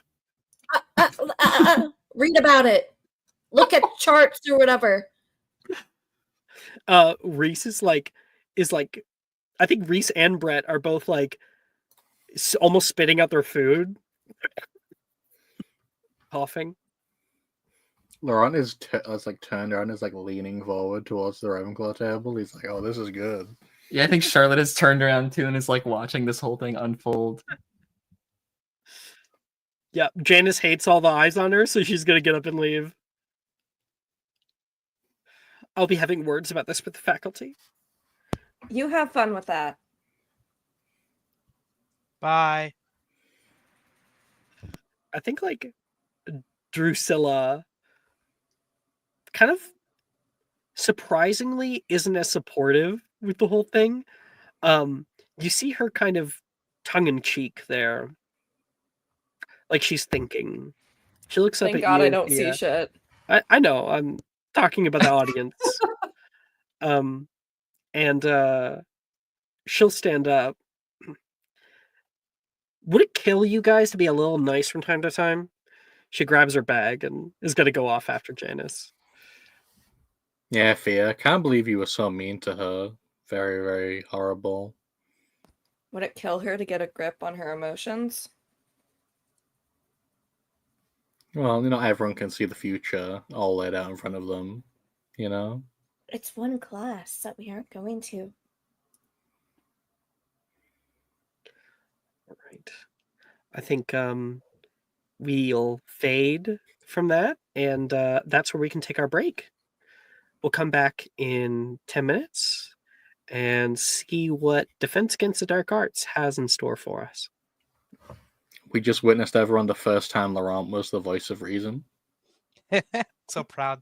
This is character growth. Now, out of character, so I do want to give you guys, the newbies, a chance here.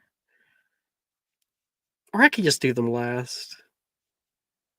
No, I'll just say it. Please send me in your hidden chats your greatest fear.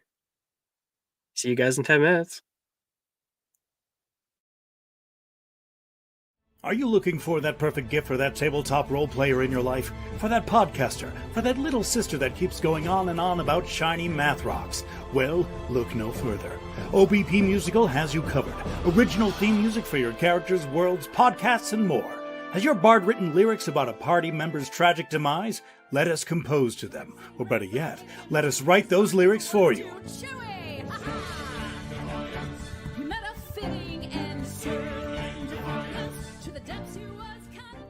But the goodness, no, greatness, doesn't stop there. How would you like a cast member of Les Miserables, Disney, or Come From Away to sing your pieces? Oh, you bet you would. Fully orchestrated cinematic pieces.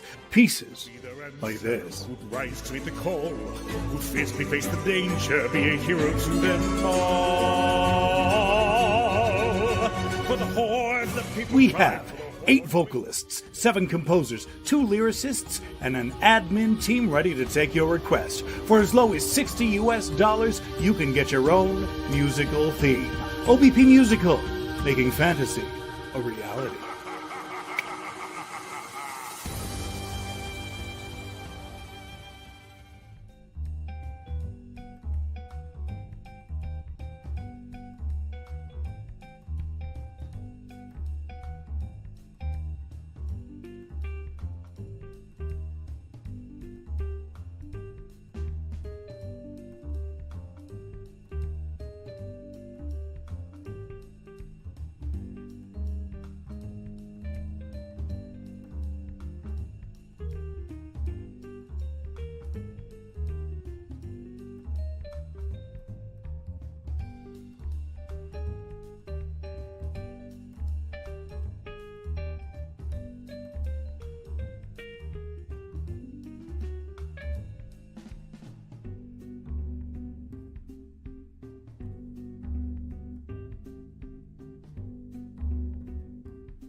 Hello, everybody. We're back. Oh, there you are, Ryan. Sorry, my internet crapped out. No problem.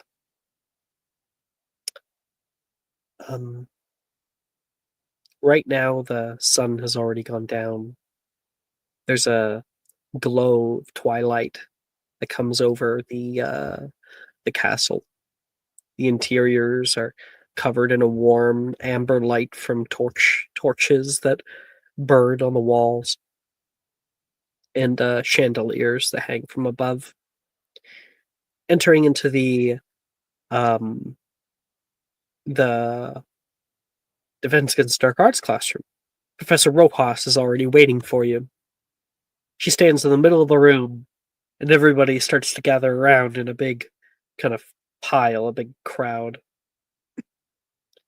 Today we're going to be putting our wands away. Just for a moment. Everyone's quiet. There's a few murmurs in the background about what's going on.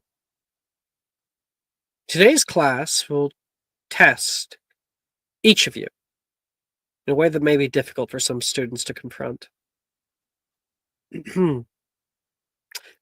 Boggarts, sometimes called boogeymen by muggles, a magical beast which may spawn in dark, confined spaces, such as a closet, shadowy basement, the underside of a bed, or a wardrobe. She turns, and behind her we can see an ornate wardrobe with a mirrored face, standing on the other side of a room, heavy and imposing. You can hear a few people look around at each other, unsure. But how can you kill one? Anybody? Hand. Magical creatures check. D6 to Ryan. Can I give a wrong answer? Yeah. Let's see. Just one moment. Excellent. Is anyone else throwing their hat in the ring? 19 rolled. total. Oh, sorry, 20. No, yeah, it's 19. Sorry. I saw Charlotte's 6. Okay. I got a nat one. It's all good. Professor Rojas looks around 24. at everyone here. Oh, Holly, did you... Because Lance got a 19, eh? Is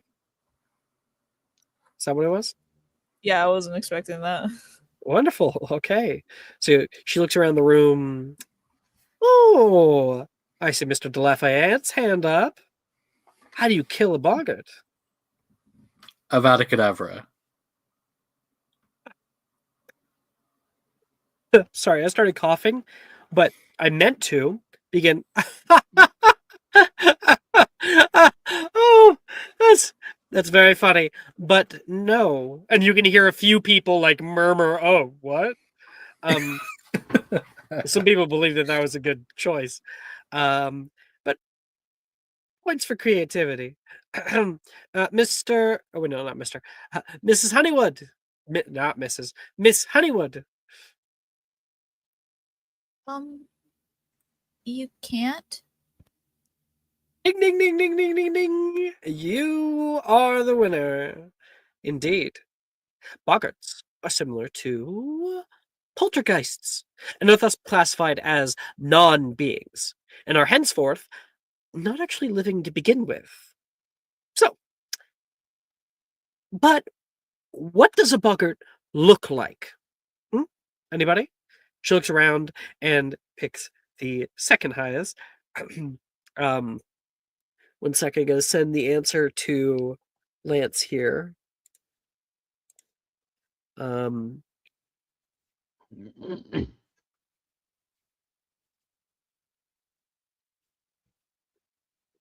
you go. What does a boggart look like, Mr. Roberts?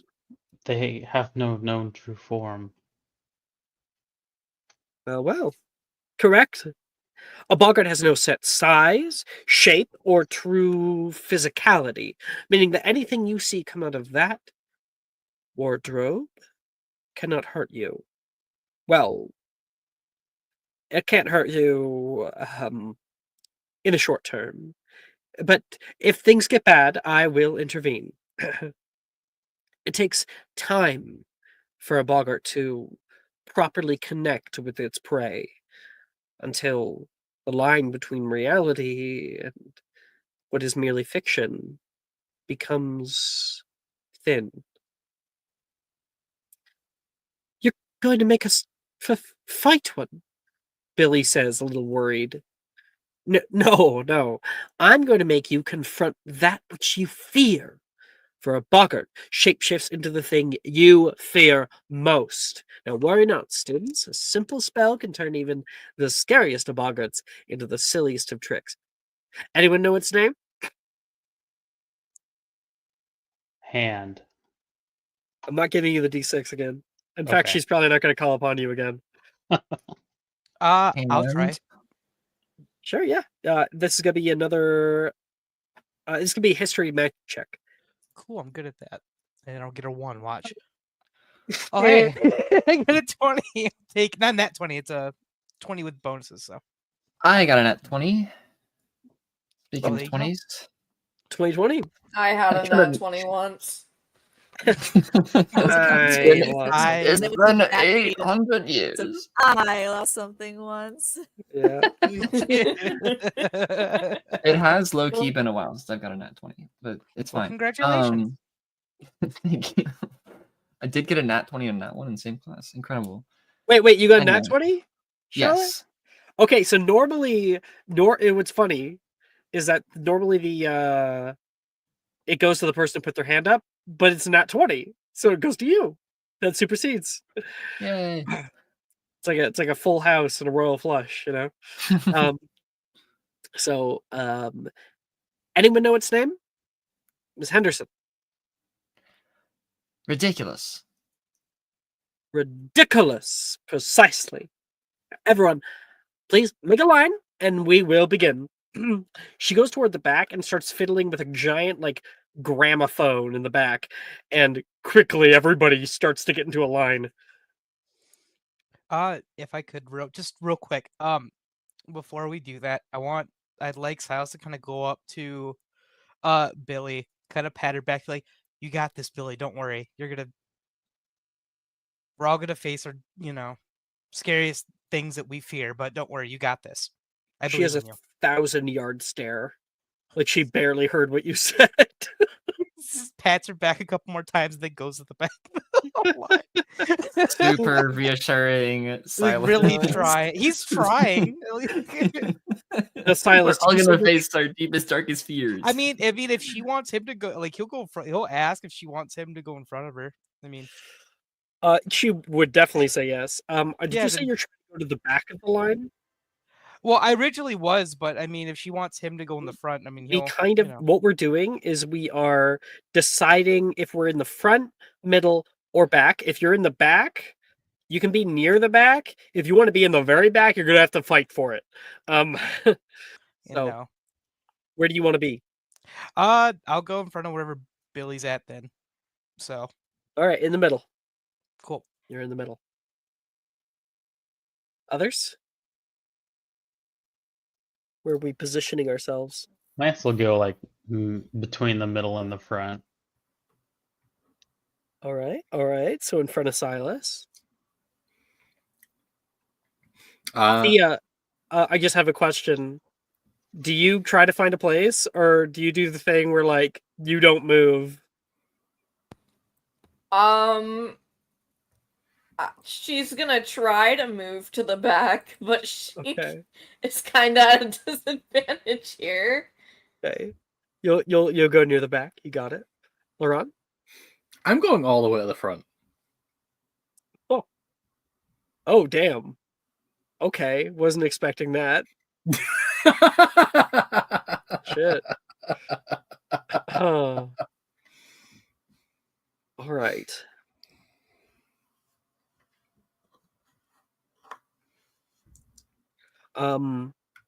Holly, how about you? I don't think I have really an opinion. Wherever's like thematically appropriate. Okay, you're in the middle. Got it. Okay. Charlotte. I think Charlotte is somewhere between Lance and Laurent. So kind of towards the front, but not Okay, like so yeah, super far. you're in the front area. Yeah. Yeah. All right. So basically, we've got it like like there's other people in between, but there's like Laurent, Charlotte, Lance. So, I'm gonna actually put you guys in that order because it'll just help me remember. Laurent, Charlotte, Lance, Silas, Holly, and Thea. What black magic is this?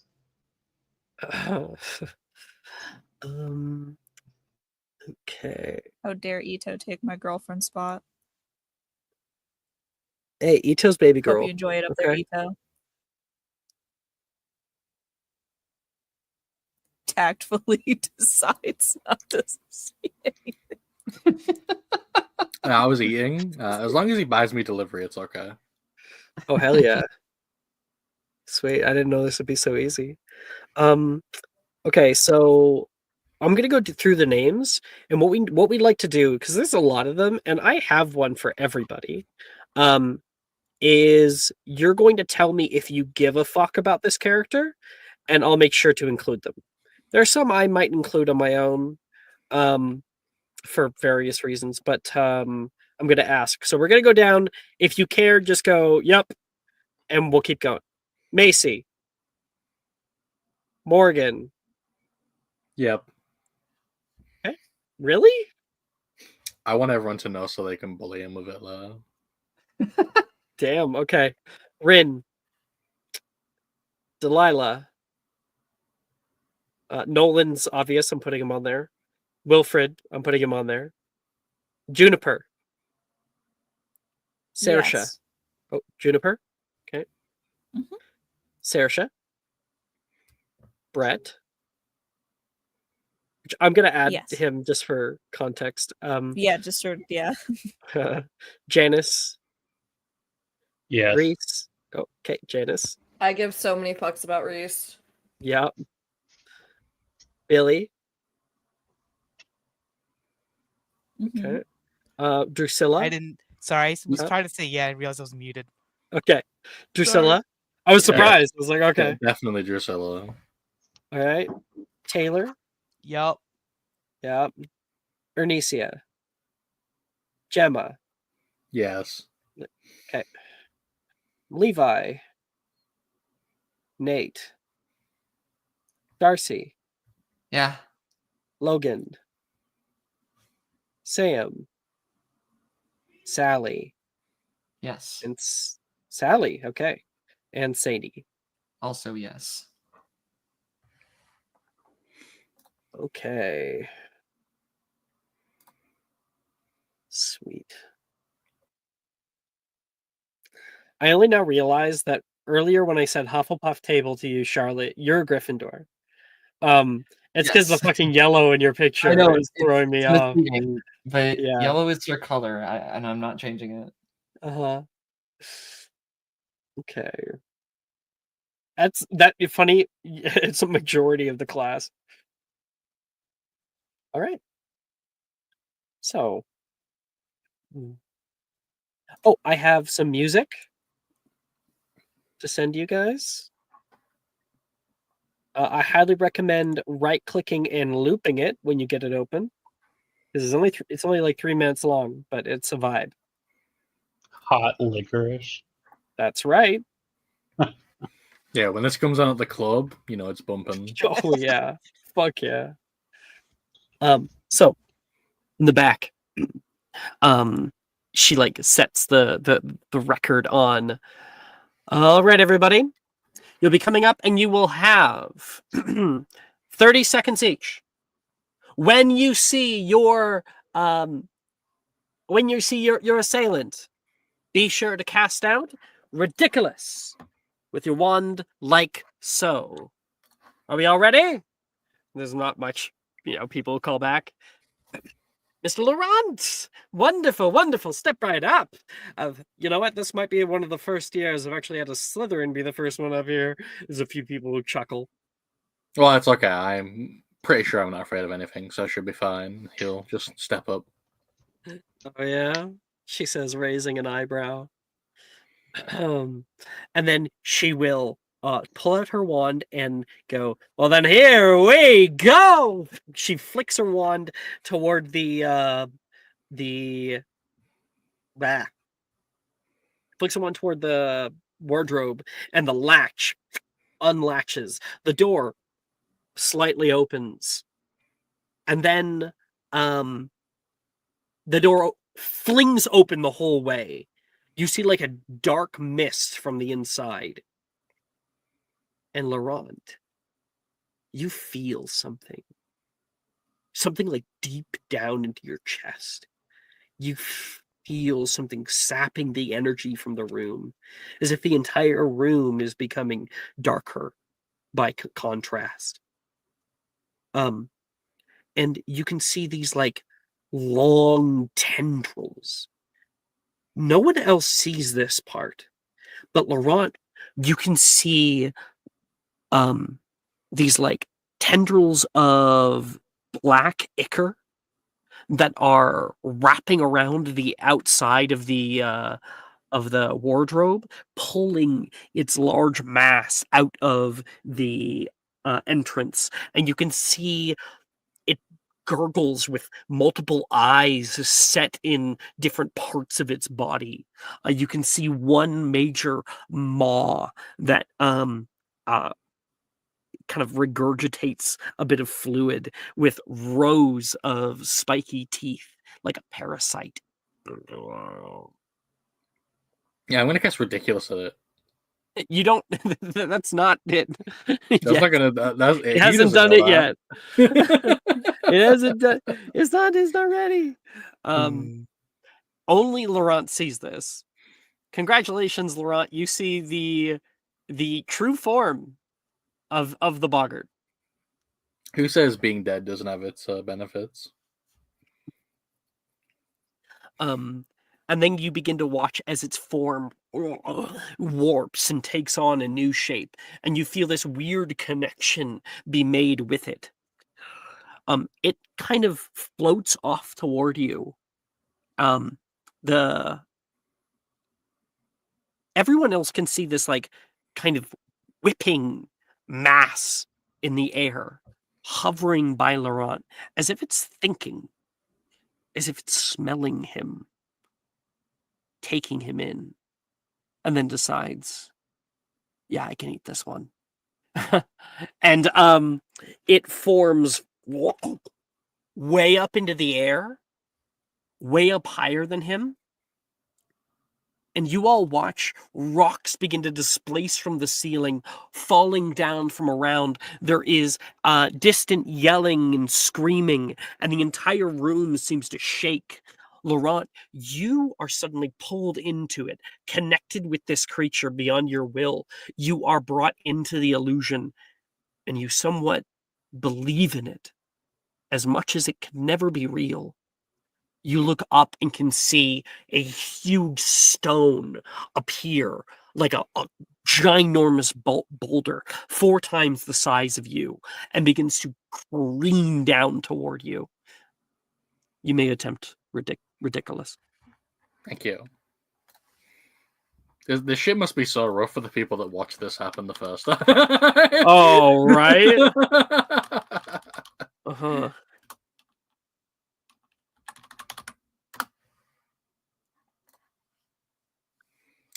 It's an 11, so it's successful, just barely.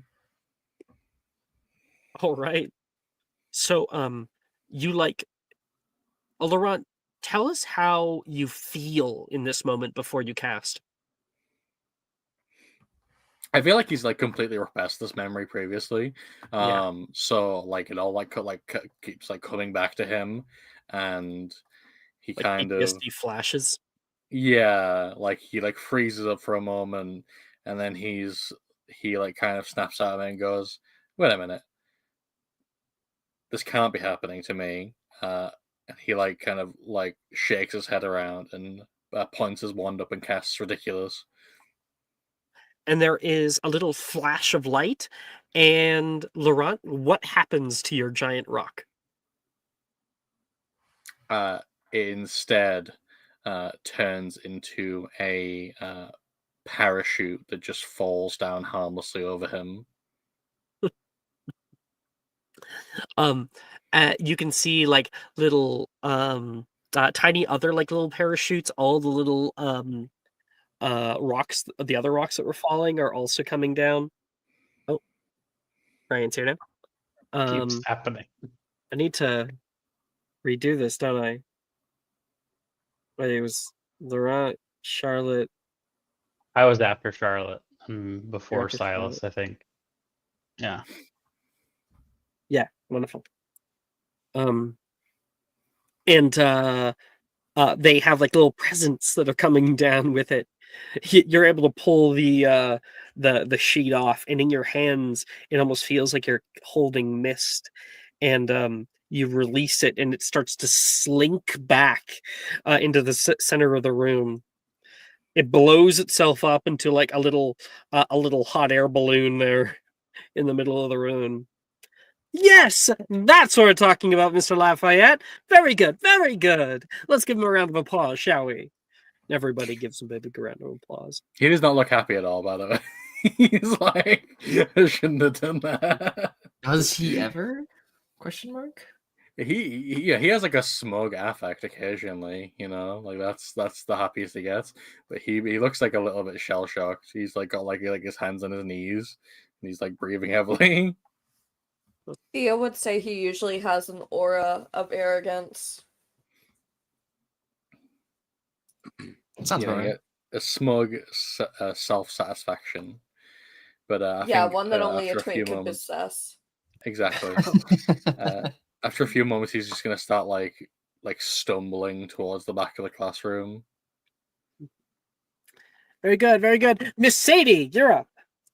And Miss Sadie takes a step forward, takes a deep breath, and gets that kind of Gryffindor courage on her face.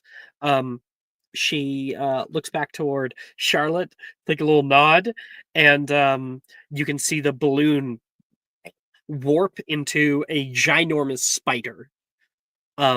It sees her and then like runs away from her. Huh? She gets a little freaked out by this, and it like scuttles behind the wardrobe, and then you can see its like legs peeking out the side. She tries to look around for it. She actually takes a step around, trying to make sure that she can attack it, and it's like avoiding her at all costs. And then she like runs around to the other side of the wardrobe. Huh? It's not there.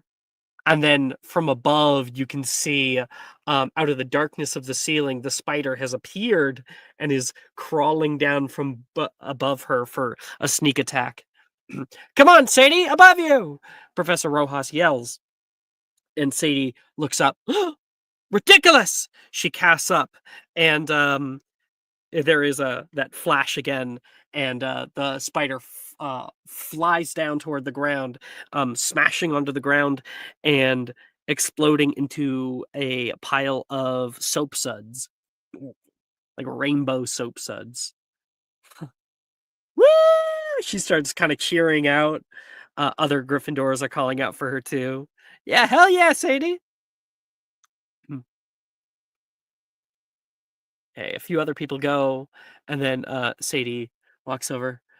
Oh no, Sadie would already be gone. Charlotte, you're up next. Miss Henderson, your go. Let's see what our newest student has to offer. All right.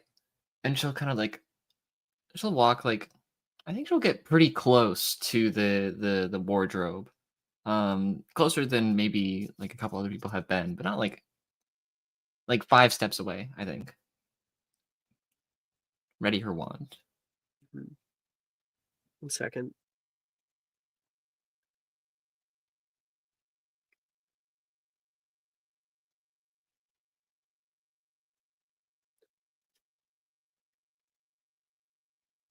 because I'm just reading what you sent me. The extra Sorry. stuff you just sent, I'm just not really sure what the rest of it has to do with how I it did- manifests. That Is it doesn't just have to do it. added- It doesn't have anything to do with it. It's just me All being right. being Anyway, super normal. so, Charlotte, you stand there with your wand brandished, and whatever it was before, you watch this form begin to shift and then whip around, and you watch it pop out of existence and is gone. Huh? There's a few murmurings in the class, and then a dark square appears underneath of Charlotte. Charlotte, you look down and can see a wood grate that has appeared underneath of you. Huh? And then forming out of the ground, you can see flipping up on all sides of the square are 4 walls. Boom, boom, boom, boom, closing in around you. In this moment, a part of you believes it's real. And the top bit of the box begins to come down and latch itself shut, and it does slam shut properly. Charlotte, I want you to make me a little like wisdom or charisma saving throw. Okay.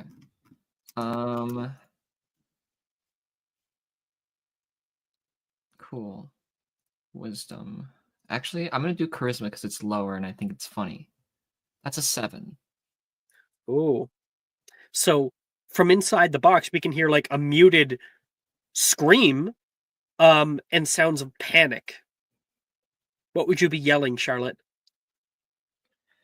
You've forgotten all about the spell. I think it just kind of it starts like she's like no, not in here, not in here. Hello, anyone? And Professor Rojas, you can just barely kind of hear, and it's extra muted. Like the boggart, it begins to enclose. The box starts to get smaller around you, and your panic only rises. Miss Charlotte, it's not real, not real, ridiculous. Remember your spell, ridiculous, and it's just so muted. But you are able to hear it. You may make your attempt. Okay. Yeah. 16. Yeah, that's a success. So you are able to hear ridiculous. Right. You grab your wand, casting out ridiculous. And what happens to the box? I think kind of in like this moment of panic, she'll cast out ridiculous, and like after a split second, she'll like shove her shoulder against one of the walls to try to knock the box over, and the whole box just dissipates into like it's like poofs and becomes like dandelion like petals, or not petals, like the white fuzzy bits. So the whole thing just kind of combusts and floats apart. Love it.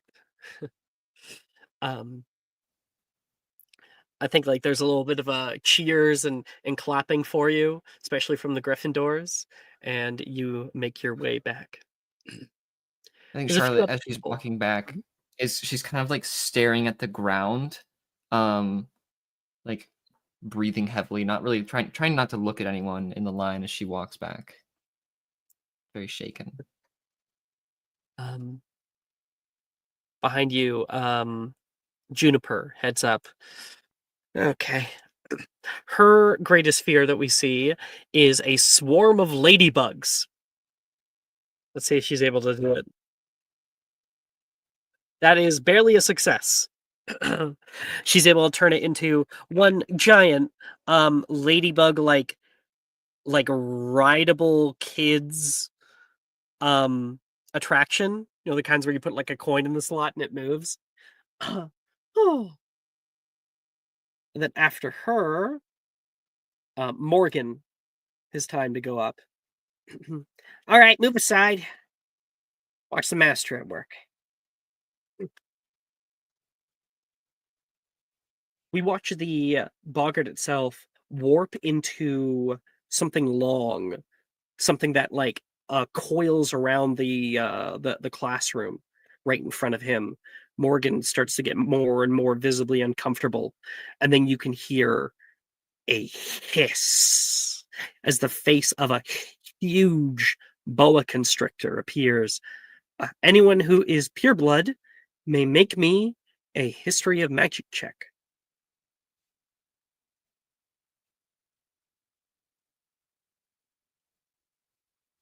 Do we have any purebloods? I mean, we have Trelawney. I think it's Theo not just wouldn't Theo. know shit anyway. Yeah, because you can't see it. Is no one else? Then she's also stupid as hell. Damn. All right. So you can see this like long greenish snake. It's sort of like dark green with little white spots along it. It has these bright red eyes, and it begins to slither out toward him. Morgan screams out, high pitched, "Ridiculous!" He fails. He keeps missing it, and the snake's like dodging left and right. And Professor Rojas casts out, "Ridiculous!" And the moment her spell hits, it retracts into a long slinky. Nice try, Mr. Cook. Nice try. To the back, please. You can see bits of blood on the ground that the boggart was creating before that begin to dissipate as the slinky appears.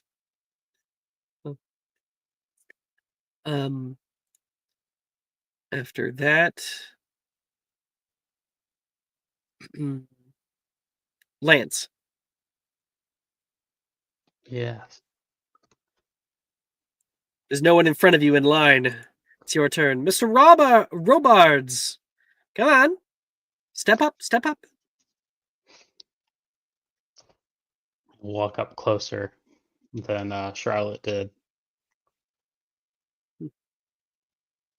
All right. You think you're up to the challenge?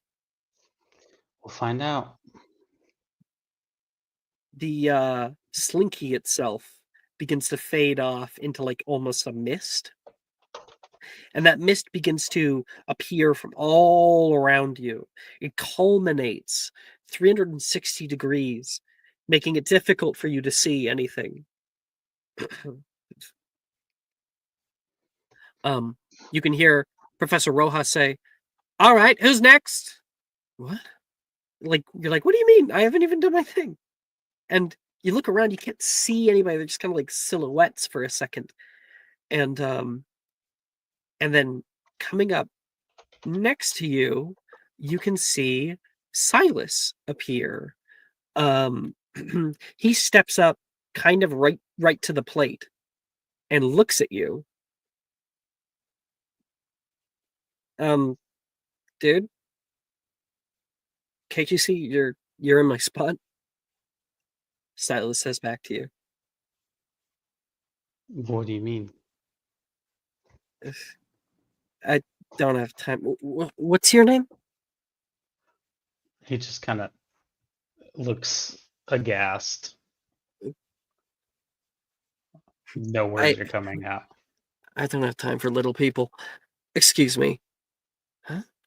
And you see him walk about like off into the mist. You can hear a distant "ridiculous" and class cheering. Huh? And you can see Holly and Charlotte, the girl that you saved a few days back. They both walk up forward. The two of them very close together, ready. Holly's giving her some tips, and they don't even register that you're even there. He's begin to feel this. this. You begin to feel this deep, like, feeling of helplessness, of desperation, and you may attempt ridiculous to see if you can snap out of it. 21. Yeah. You begin to realize, oh, no, this isn't. Silas would never talk to me like that. You know? Neither would would Holly or Charlotte just walk right past me? You know what this is. You look out toward the two of them. Ridiculous! There's a bright flash, and Charlotte and Holly are warped in an instant. And what do they turn into as the mist disappears, Lance? They turn into like a cartoon angel and devil on the shoulders. I love that. And they're like, they're they're both calling out to other little things and feuding with each other. And Silas, further back in the line, you can see this with Lance. There's a bit of a little clap that goes out throughout everything. Good job, buddy. You did great. He looks back and kind of shakes his head and just smacks his cheeks. Walks slowly to the back. It's not real. It's not real. Not real. That's Lance. After that, we have Brett, who goes up. Brett steps up, and the reason why he was not in the flying competition is because suddenly a large dark circle appears around him, more like a donut, and he stands on this impossible, now created optical illusion of a precarious fall. Huh? Whoa!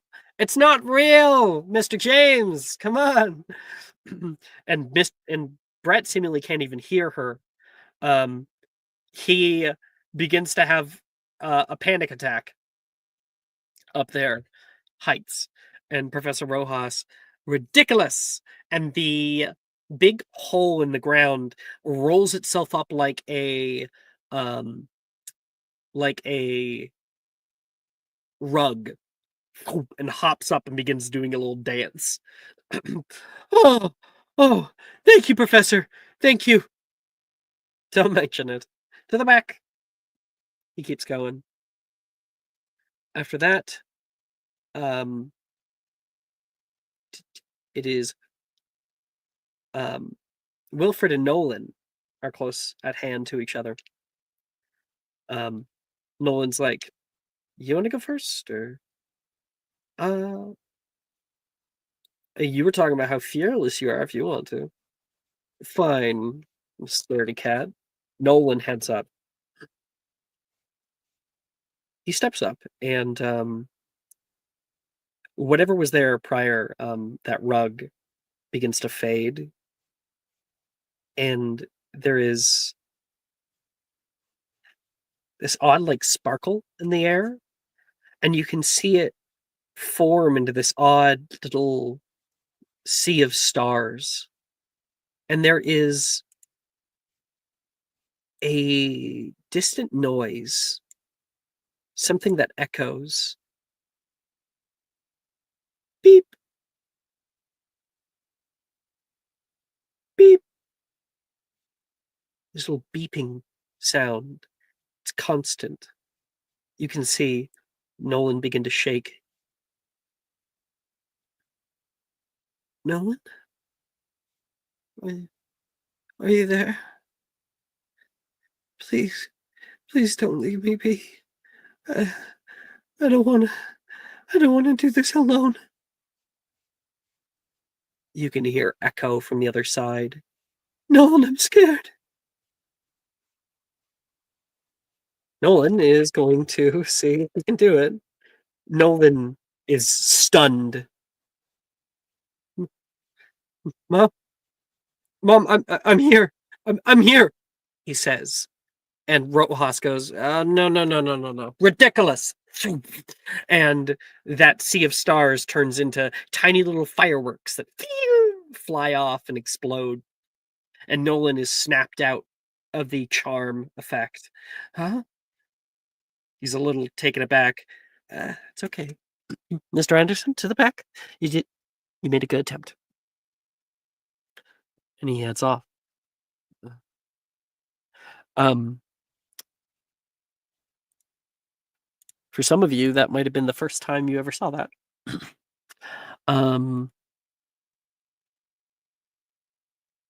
Next is Wilfred. Hey, good try, man. Wilfred looks a little worried. He steps up. All right, I know who's gonna be. And the little fireworks, the little sparks that are coming down dissipate, and on the other side of the wardrobe, the door creaks open once again. It's just kind of been hanging partially ajar this whole time, and a hand pushes it open, and a man steps out. He wears a long suit, very nice tie, pinstriped. He's got dark raven hair like Wilfred, but short, combed, perfectly coiffed. Similar glasses. And looks down. Wilfred? What am I doing here? Did you do this? Another one of your little antics? You've gotta be kidding me.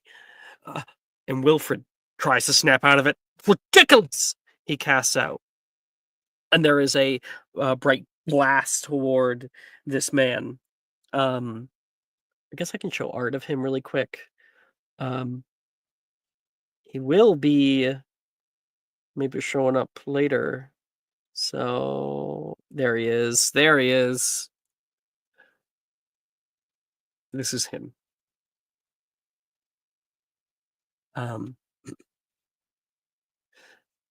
here. He tries to come toward him. Wilfred casts out ridiculous, and the moment he's hit, you watch this man, a large grin is like forcibly placed onto his head.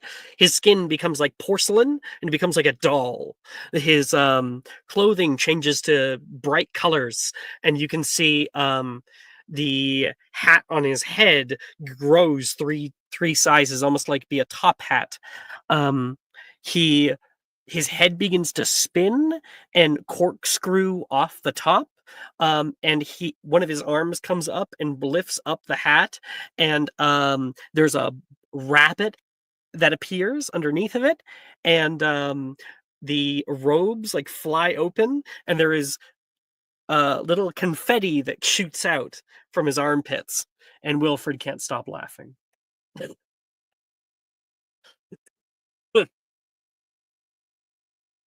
That's Wilfred.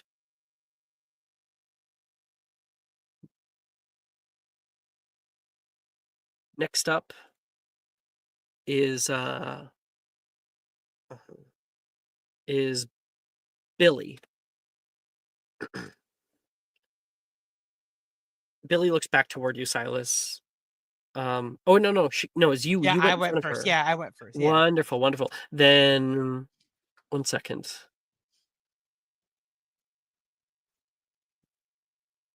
Two seconds. Sorry. Now I gotta figure something I out. only wanted one because I looked at one and I was like, I don't know. So sorry about that. Okay. Okay. Okay. Silas, you're up. Mr. Blackthorn, your turn. You'll also walk up, getting pretty close. Not more so to try and show out of any courage or anything, but I think more out of that kind of like misguided sense of like adventure and like, well, if I'm gonna be scared, I may as well be in the thick of it than not at all. And in front of you, you can see the man himself. You watch him warp. His arms come up, his legs come down in this odd jolting motion, and the skin turns to wood, the arms to branches, and it becomes some kind of like large tree. You're a little confused by this at the first hand. It's this dark wood. And then you can see something pull out of the trunk itself. You can hear a crack as something that looks like a hand brandishing something sharp, part of a branch, shorter, twig. In fact, actually, that twig looks very familiar. Then you can see the arm and the head come out. A being, humanoid in shape, pulling out of the tree itself, holding your wand. The eyes glow red, and the tip itself begins to warm up as if catching fire and flame, and shoots out a spell over your shoulder. You are caught with a sudden inexplicable fear, a belief that this is somehow real, and there is a red crackling spell that shoots out over your one shoulder. On the other side of the tree, there's this shadow that descends like a influencing force, an origin. You can hear a hum. Kill him. And the wand comes up toward you again. Make your attempt. Okay. Go ahead.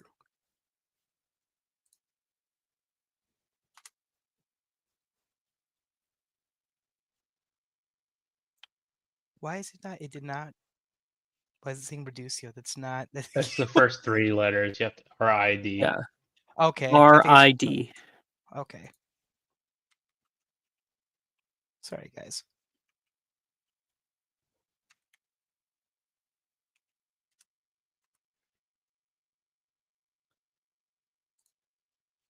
Oh, wow.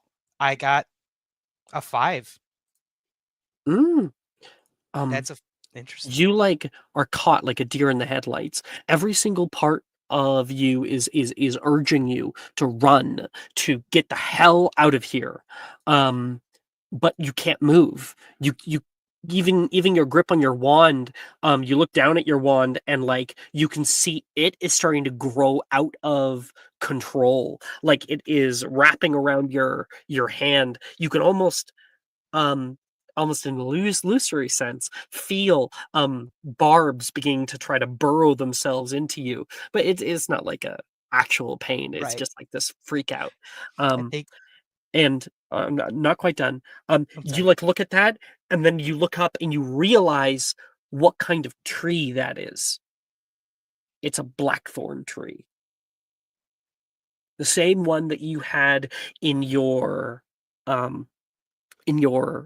when you visited your new estate up here in Britain, that they had in their front yard. Your family. You're unable to cast. And did you want to say something? Oh no, I was gonna say I think they'd probably see him, and he's like shaking his hand. He's like, "Get the fuck off me! Get off of me!"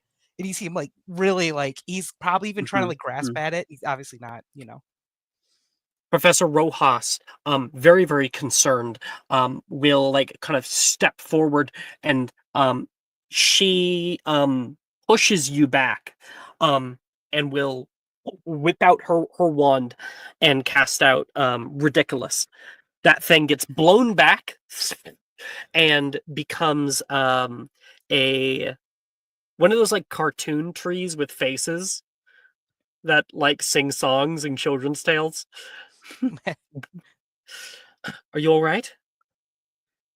Silas. Yeah, sorry. I'll be fine. And look down at his wand and he looks at he just drops it and walks away from it. He just does not even pick it up. Just walks back to the back of the line. Nope. Professor Rojas looks down toward it, and with only just barely she puts out her hand wandlessly. The wand flies up into her grip. And she'll just kind of put it into her on her side. All right. Next up, Billy, I think, is Silas, are you all right? She's trying to talk to you. Do you talk to her? Oh, yeah. Yeah, sorry. Just don't let it get to you, Billy. You'll be all right. I promise. You'll be all right. I'm not so certain. You will be. He'll All put, like, a right. hand, tap it, This- shoulder. Sorry. I think like she's like, Miss Blythe. Yeah, all your siblings did this one pretty well. So let's get you up here. Don't worry. I'll stay right beside you, okay? She says. And for Billy, you can see that tree. It stays there, but instead on the other side, a woman steps out as Billy is up on the mark. You can see this woman has a long, like dark blue dress on. She carries herself very with nobility. She walks down. I come out late in the day and find you out here gallivanting in the mud. You've got to be kidding me. How many times must we do this, Billy? I'm sorry. I kind of just lost track of time. I think. And Billy's like trying. She's caught in it. She believes it's real. And this woman says, "Fine. If you want to play in the mud, so be it. Filthy muggle-born bastard," she says. There's like a very big gasp from not just her but other people.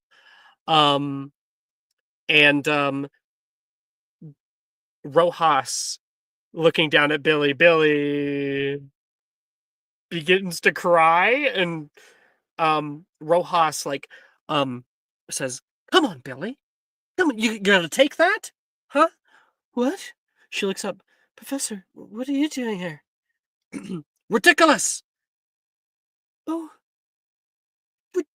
ridiculous!" She will try. And that's a 19 on the die. "She's going to take that?" "Ridiculous!" She yells out. And there's a white flash. It hits the back of this woman. And she bursts into a cloud of butterflies that come by and kind of like tickle Billy on the cheeks. Very good. That's what this class is all about. Everyone give Billy a round of applause, please. Goodness gracious, these kids. Rojas says. Billy's dead. How traumatized are we in comparison to other years, though? Significantly more. Because you guys lived during the war. So okay. I'm not certain we can get to all these with the amount of time we have. We still got 1, 2, 3, 4, 5, 6, 7, 8. So yeah, I'm not gonna get to all these. Well, I'll pick out the ones that are important. Taylor is up next. Arnesia's like, break a leg. Not literally. Yeah, okay. Taylor walks up. Do it, Taylor. Taylor turns around and offers like one snap. And she like winks at you. The moment she turns around back toward the boggart already changed, and you can see standing in the middle of the room is Professor McGonagall, standing there with a wand in hand, holding it between her two hands. "Miss Moreno?" "Huh?" "As I have come to understand, you have been slacking in your duties at the school. I cannot believe that after everything that we had to go through to accept you here at this academy, that you would shirk your responsibilities." Well, Professor, they just don't. I want no excuses. In fact, the time for them is far. The time for them has far exceeded our time here. I think this experiment has gone on long enough. Tera Moreno, Professor, you are hereby expelled from Hogwarts School of Witchcraft and Wizardry. and she snaps the wand in her hand. You can see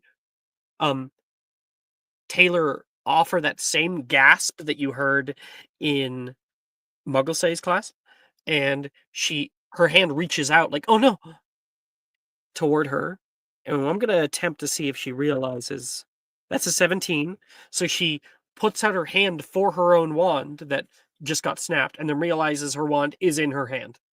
Ridiculous. She just flicks out like, oh. And McGonagall becomes a large a mer person, but reverse. So you have the top of like a fish head, and then the bottom of like man legs with a seaweed skirt. Better. Much better. She turns around and there's little cheers from Gemma and Taylor and stuff for them. Gemma and Ernisia, I mean. Okay. I guess I can call out some of these. I can talk about some of them. Like Sally.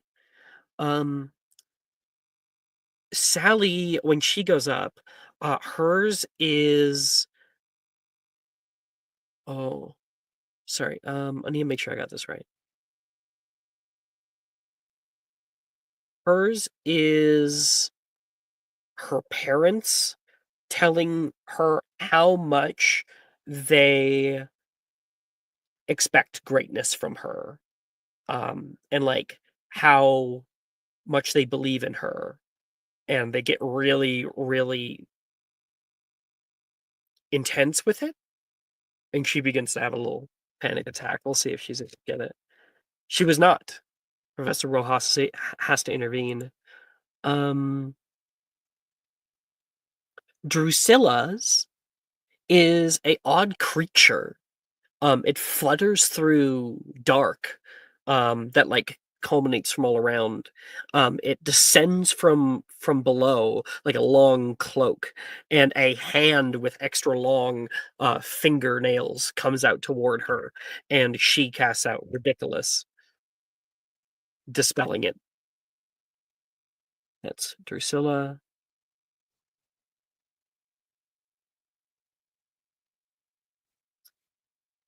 All right.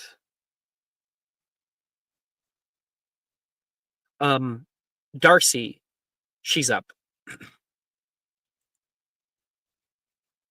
Wish me luck, she says to Charlotte. Good luck. It's not real.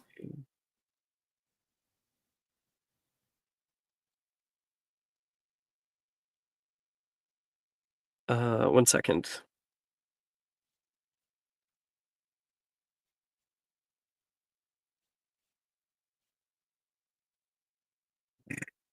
Okay. Darcy steps up, and out from behind the wardrobe, you can hear two voices talking. Darcy's like, "Huh? Dad?" And you can see two men coming out. You begin to see these men are in the middle of an argument. You never listen to me. Well, I feel like I'm speaking to a wall half the time. It's because you won't say what's really bothering you. Why do I have to beg for your attention? Am I really worth so little to you? Don't twist my words. I'm not twisting them. I'm saying what I mean. I'm trying to do what's best for us, but I can't help if you continually shut me out. You fucking asshole. And the two of them are like taken aback, and so is Darcy. No, please don't. Darcy is entirely pulled into this. One of the men is like, oh, so I'm the asshole. Fine. See how you like it. And starts to walk away. Dad! That's a nat 1. And Rojas is like, oh boy, okay. Ridiculous!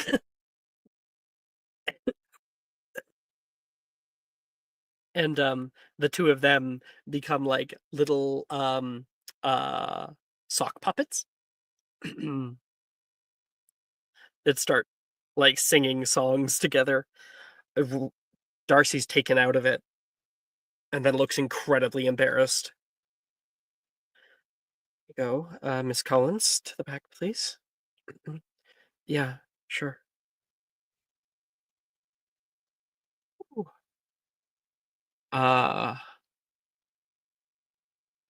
Gemma's, I'll just say this one out. Gemma's is, I'll get the picture. Is a man that you will recognize from the movies.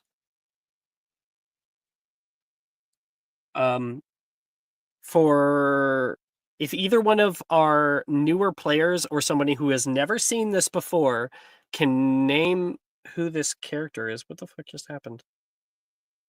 Oh, that's weird. Okay. Copy image. Then I'll give you an inspiration, but anyone know who this is? It's That's LeBron James. Looks familiar. Yeah. We it's see him in the Rackham or order of something like that. Oh no, you're It's incorrect. But you are close. kind of you're in that sphere. He is a Death Eater. This is Mr. Corbin Yaxley. Yaxley. Oh, okay. He calls her Jemmy in the thing, and she's like, "You're supposed to be in prison." Ridiculous. And that's a success. He's blown back into the wardrobe itself. Huh. Gemma like flicks her hair and like tries to stand up a little bit straighter and will walk to the back. Holly. Janice is with you. You can you go first? Me? Please. I beg of you. Janice, if you want to sit out, then you can. I don't think we're exactly allowed, she says, looking over toward Professor Rojas, who has her eyes keen.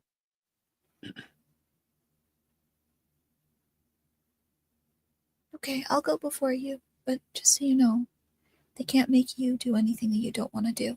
Okay? She nods. I don't want to fail this class, so you can walk up. Miss Honeywood, thank you for showing up. Step on the mark, please. On the mark.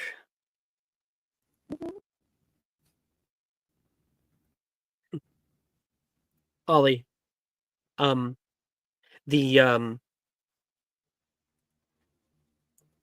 room kind of falls silent. You stand there for a moment, waiting, watching. Darkness appears from all around. There's kind of this foreboding feeling that pervades within you. This dark mist is swirling.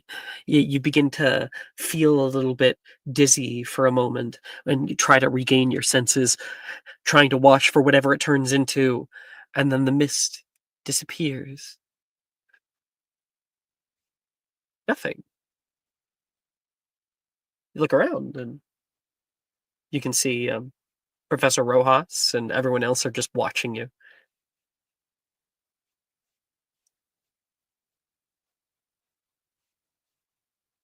Oh, is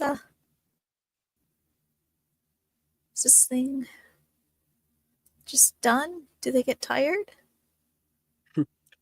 I think you can feel a scraping noise on the foot of your boot, and you look down and can see a little lime green insect. It's about the size of an apple. a little bit bigger insect than most, but we see a praying mantis. Simple little praying mantis. It's just scraping your boot. She shrieks at the top of her lungs, drops her wand, and like flies backward. Miss Honeywood, Miss Honeywood, it's not real. She starts like yelling, and like the praying mantis starts to walk slowly forward toward Holly. Holly, you like press your back up against like where the windows are on the other side, and the thing is like walking up to you. There's a few people laughing. Professor Rojas is trying to help you. Professor Rojas walks over, grabs your wand, and you're like on the wall. What are you doing? I'm caught between two things. Professor Rojas is ready to throw you your wand.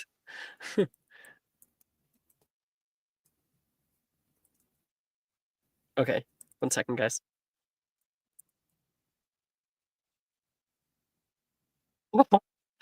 I love this idea. So here's what I'll do. She grabs the wand, is like, Holly, come on, disperse with it. She throws you the wand, it flies throughout the air. You're like, right. You look up and grasp onto the wand. And you can either just choose to do that and automatically fail the spell, or you can make the attempt on the spell, and that can determine if you do that or cast the spell. You know what? Yeah, I'll do. I'll try to attempt it. Okay, you can make your attempt. That's a natural 20. So you're like pressed up against the wall, trying, like about to climb out the fucking window. You like look up, grab your wand, look down at this thing, and you're about to cast what, Holly, before Rojas says something? She's about to cast Incendio, but ridiculous. Slow motion. Rojas is yelling at you. And in that moment, there's something that clicks. Ridiculous! And what does it turn into? It turns into the same praying mantis, but the size of a golden retriever with a hat on its head. That's not more terrifying to you? No. Because it's bigger, you see. That's and so it has funny. a hat on its head. That's I mean, you know, Very harm. important. Yeah, say, can I ask what hat is it? Is it like a Burger King hat, like a Tim Hortons hat? Like, yeah, just curious. It's a trilby. A trilby. Fucking love it. Malater. Malater. Maybe it does that, you know. Malater. Mm-hmm. Don't worry, I'm not here to prey on you. I'm a gentleman. Thank you. And Lance just in the back cringing. Rojas is like shaking her head left to right, like, oh my gosh. Thank you very much. Good job, Miss Honeywood. To the back, please. My goodness. Talk about overreactions. All right. Janice is up. Good job, Holly. Remember what I said? You got this. She'll like give her an arm, like a squeeze before she moves to the back.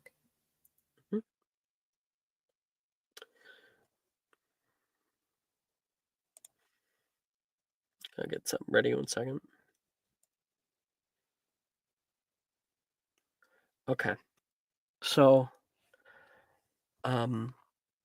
Janice steps up, and the praying mantis sees her, and you begin to see like it's shrouded in darkness for a moment, and then the darkness fades, and there's nothing there. And then the wardrobe, the door, There's a bang on the other side. Huh? She looks up, points her wand out toward it. Bang. She kind of like looks like she's about to kind of run or something. Like her legs are kind of jumping up and down a little bit. Bang! The door slams open. And through the dark, we see a hand come out. You can hear heavy breathing. An arm pulls a body through the main center, and a man stumbles out. He looks around like he's not sure where he is. You can see he's got like a scraggled beard. He's very thin, very lithe. He looks pale, sunken eyes. He's got kind of scraggly dark black hair, and he wears black and white striped robes, like that of an Azkaban prisoner. And he steps out and then looks around. Finally. Oh, there you are. Janice says, no. Oh, no, no, no. You can't. Oh, not to worry. I promised you, didn't I? You're not sure who the fuck this is. You see his eyes kind of twitch. And he says, I told you I'd come for you sooner or later. He puts his hands out toward her, and she will make her attempt. That's a fail. She holds her wand out. It's like shaking for a moment. Professor Rojas, excuse me, ridiculous, and sends him flying back into the wardrobe. It's okay. I won't take this off your grades. Thank you so much, Professor. To the back, to the back. And Thea. You here? Hi. Yeah. You and Reese are left. Reese is like, there's whatever is about to come out of there. Just know that it's probably from like a bad dream or something.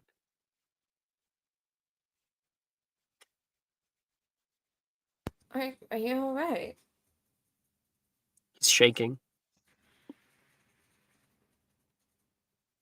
You know, whatever's in that closet, I'm not going to think less of you for it. Just whatever you hear, just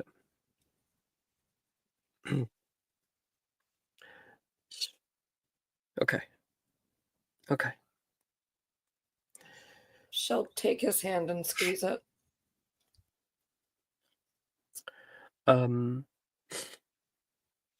He steps forward and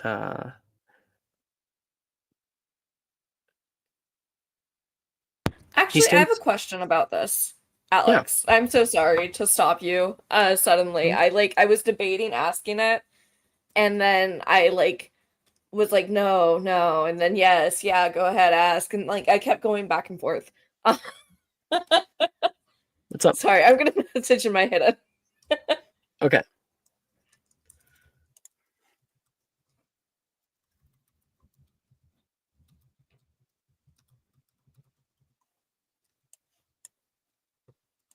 Oh, I have something that I never sent you, apparently. Let me just send you that. Don't disregard Crazy. That was wild. Holy shit. Yeah, that was last week. I just went to your hidden chat and I saw it was just sitting there in the message, like in the type. I'm trying so hard to type. I just got my nails done yesterday.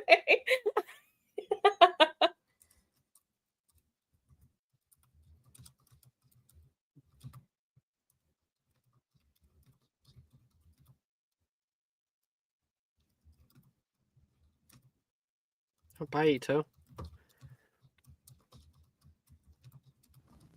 Ito said, Gotta head "Gamers, I back. gotta head to bed. The sleepy is winning." Mm-hmm.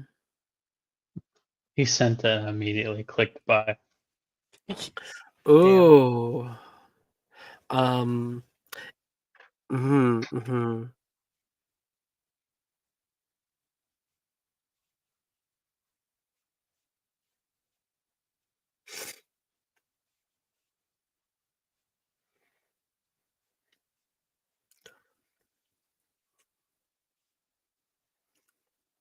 Okay.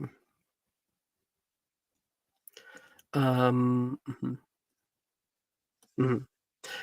The answer is yes. I'm just going to deal with it a little bit differently than you've written, but the No problem. effect is the same. I just, yeah, Wonderful. sweet.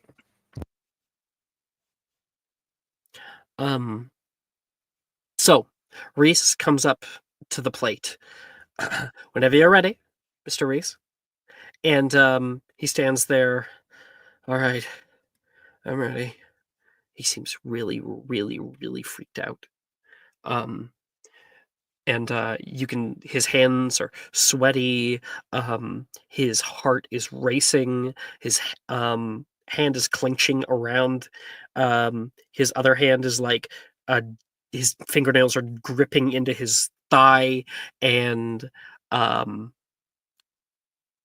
and what comes out of the wardrobe, there's like a growl on the other side. And then what leaps out toward him as he like freaks out is a chihuahua.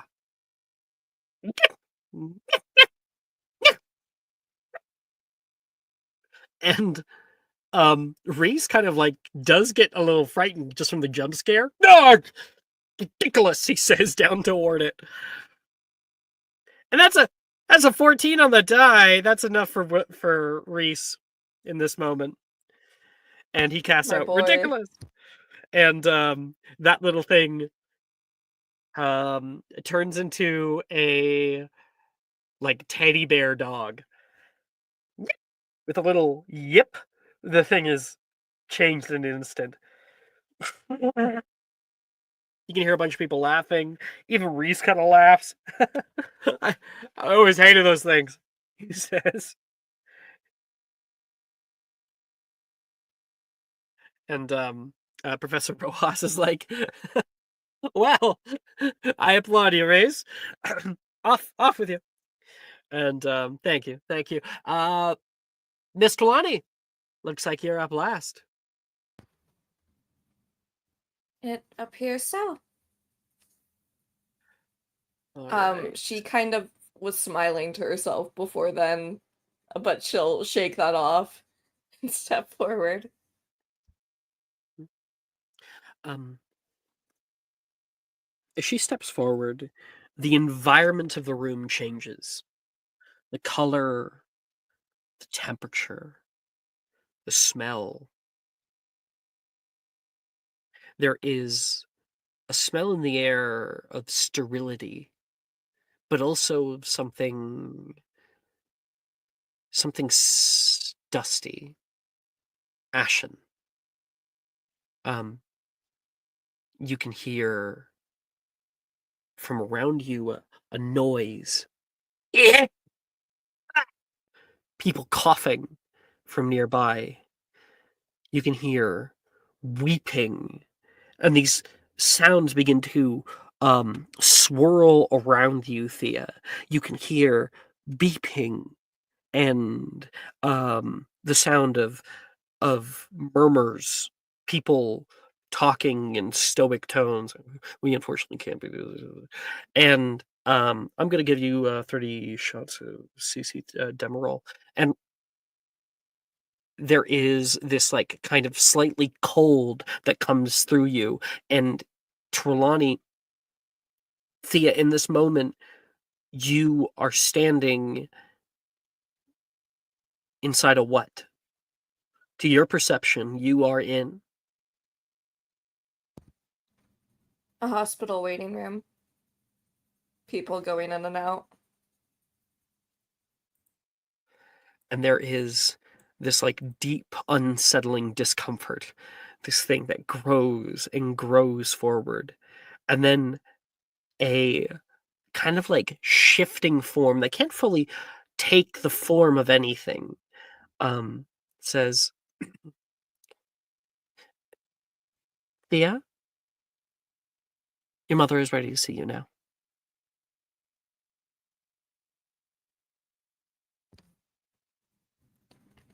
You're not real. This isn't real. This isn't real. This isn't real. She keeps trying Sweet. to repeat that. And the thing will actually respond. It says, oh, sweetheart, I know these things can be difficult. Here, let me give you a word of advice. You always hated these stupid, like, words of wisdom from the nurses, and I want you to make a charisma save. Because you're right back there. Oh my god, I'm good at those now. If I could fucking type, Jesus Christ. 24.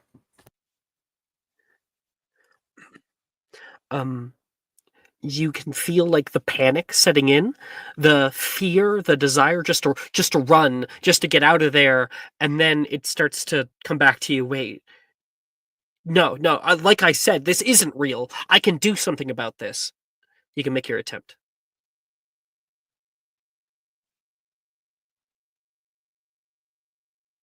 $21. All right. And your spell goes off. It kind of like the flash culminates all around you, and all of the noises, the like odd form dissipates, the cold is gone and replaced with warmth, and everyone can see like sunlight coming down and the sound of birds singing. And Professor Rojas gives one final big clap out. Very good, everybody. Everyone give yourselves a pat on the back. And a few people either are happy with it because they did a good job, or other people are like, yay. And we can all hear as the record comes to a quiet close, the sound of the class bell. Oh, all right. That seems like that's all we have for today. Now we're going to be having an essay on this for the rest of the. She goes on, and like people are gathering their shit and getting the fuck out of there. Oh, and you all are left to ponder, to think on what exactly is going on for you, and your friends. And we are actually going to fade. We're actually going to have a tiny time jump. A few days later. Let me grab some new music. We'll begin again in a second.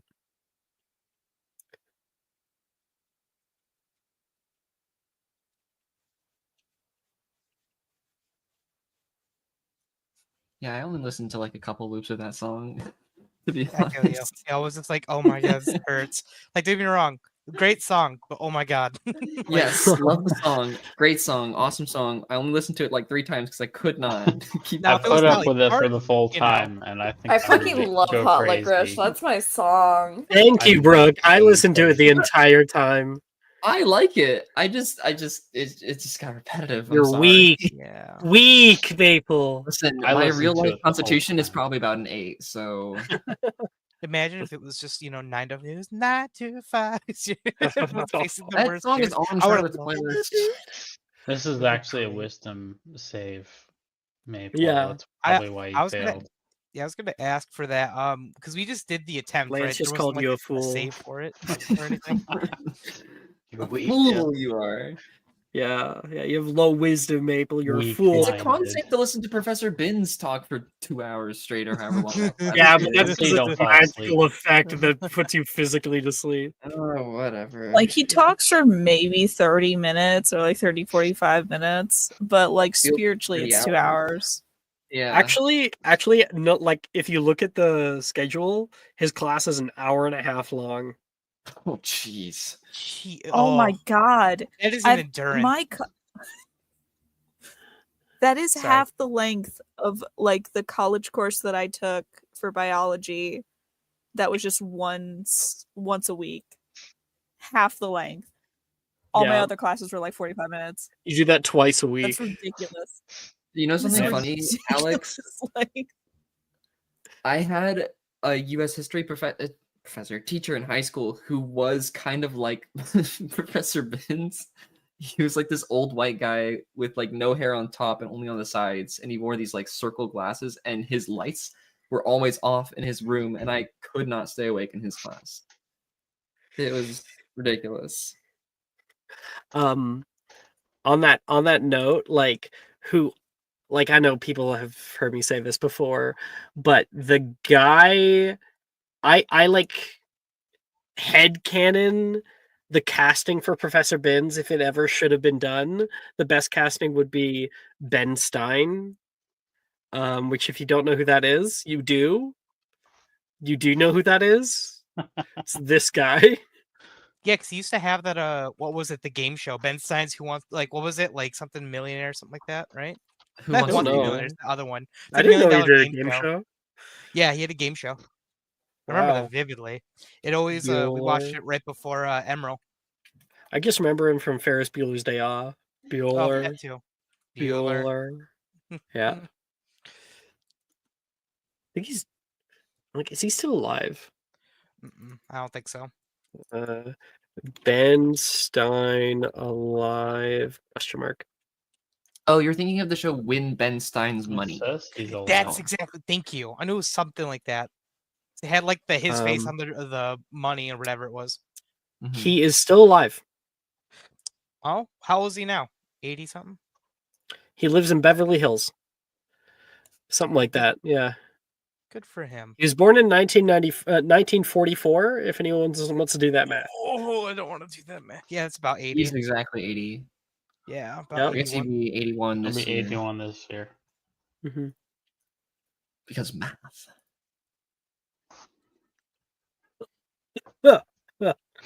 Okay, do you guys got the music I sent? Yeah. Wonderful. Let me put Jess back in her place of distinction. There you go. thank you. All right.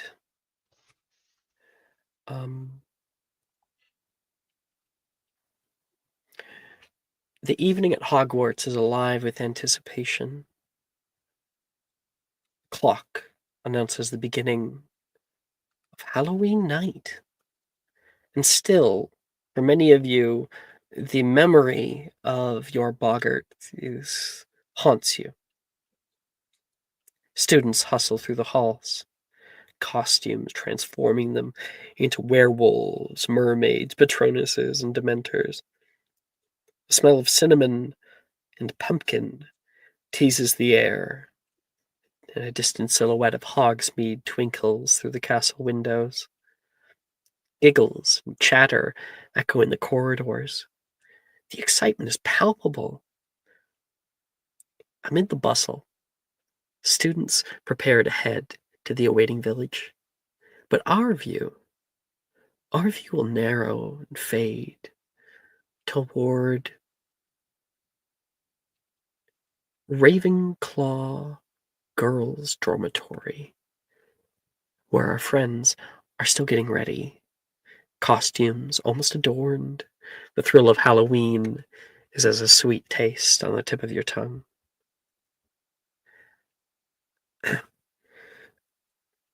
I mean, it's not like I'm not surprised, Janice, but you've been in there for like 3 days, 4 days, and I will come out tomorrow. Okay? I don't like Halloween. Yeah, you said that. Do you want me to like bring you back any candy? Drusilla asks. No, I'm fine. Suit yourself. You can hear this from outside of your little room. And Thea,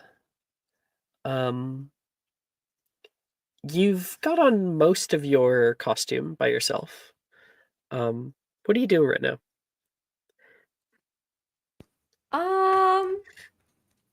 Jess, do you mind if I incorporate Holly?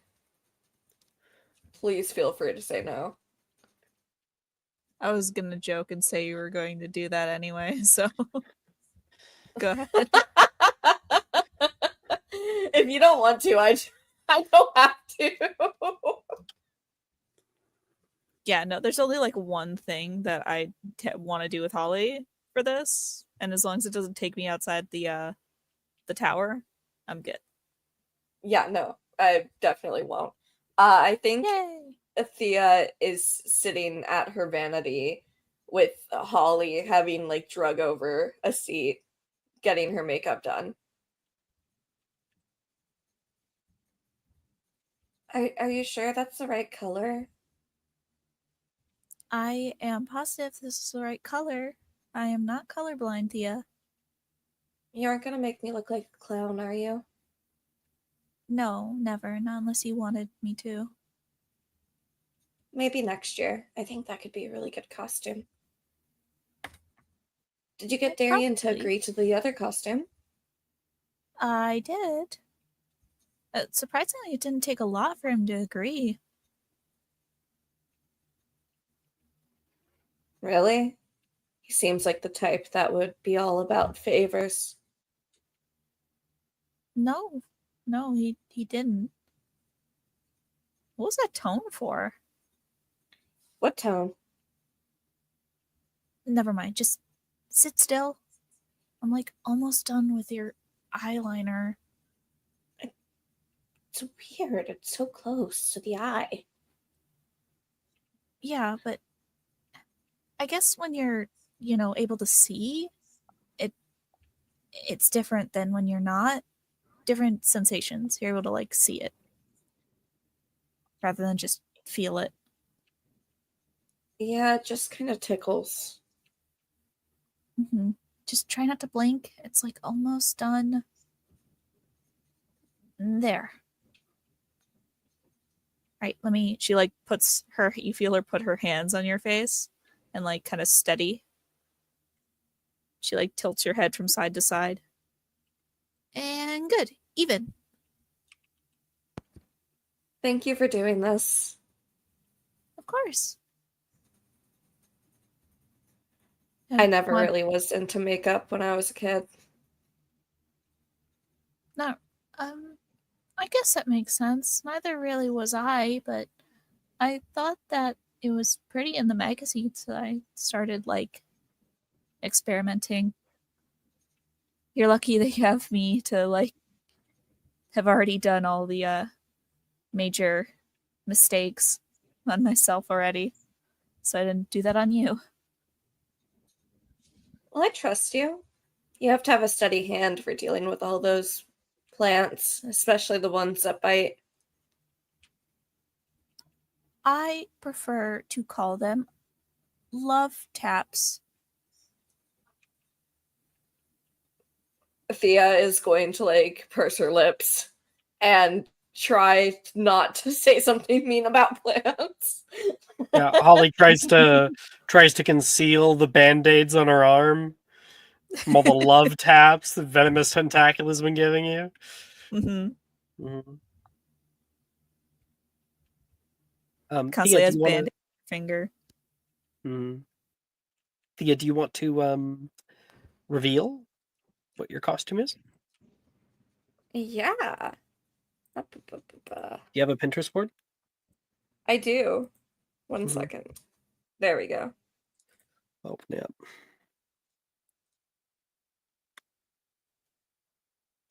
And of course, well, duh. Like, what else would it have been? Right.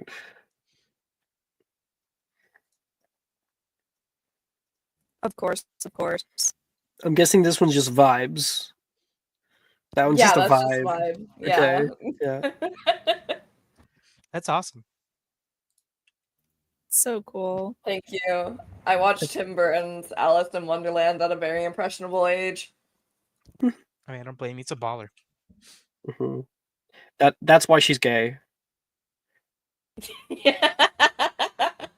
Honestly, yeah, it was the White Queen. No, yeah. I get that way every time I look at Anne Hathaway too. hmm I mean, how could you not? Honestly, it's Anne Hathaway. Sorry. Her in continue. Ocean's 8 changed my brain chemistry. Hello. I feel that. I feel that. So Thea looks very pretty with everything on. It looks very much like Alice. I will say it's probably a bit off base with some Alice renditions of the time because this Oh. movie doesn't come out for a while. Oh, whatever. We're fine with right, anachronisms here in this game. It's just how it goes. She saw it, okay? She foresaw this movie. Yeah, You got- you're using the orb to Aw. watch movies before they come out. Hey, you guys want to hear how much we ruined Star Wars? No, don't say it. God, no. Yeah. Guys, guess No. what happens in Revenge of the Sith? No, please. That's all I have to look forward Has he to. come out yet? She uses the orb She like a just starts projector. quoting like I love starts bringing up like, hey guys, don't worry. Next 2 years, man, I'm telling you, Fast and Furious, it's gonna be big. very quietly in the middle of the night. Thea just hears, Anakin, my duty is to the Republic, to democracy. In her sleep. Yeah. I love it. Thea uses it to what's that thing that people do that people talk about doing? Shifting or whatever. Yeah, but it's just shifting into things no one's ever heard about or experienced yet. So it's just her. Yeah. Thea's like, Her I and want to Jujutsu be Amidala for one day. So you're on the other side. I don't like sand. Of course. It's awful or whatever. You're there like Tia trailing your watches hair. Attack of the Clones before bed every night. Holly like looks over there sometimes because she's up at like 3 a.m. It's like they don't know, do they? Just the yeah, you know, like when a kid like zones out in front of a TV and it's just like the light just on their face. It's like that, but with the orb. Just I love the thought it's like That with one like B movies, like back at the barnyard, like talking cows. Like what? The one gif of the cat with the reflection in its eyes being hearts. Yeah, yeah.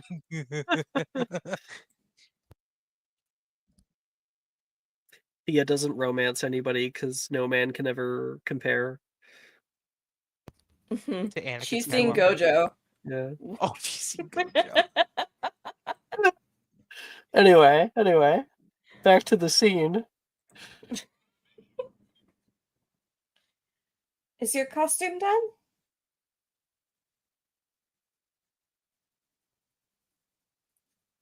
Oh, you're talking to me. Oh shit. Forgot I was in the You're scene. the other person here. No, the other Holly Honey one.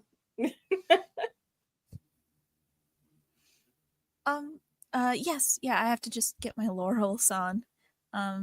They're kind of hard. You definitely want to make sure to have them on. Don't want to show bare arm in front of Darian. Okay, well the laurels go on my head, thank you. And You might want to put some on your arms.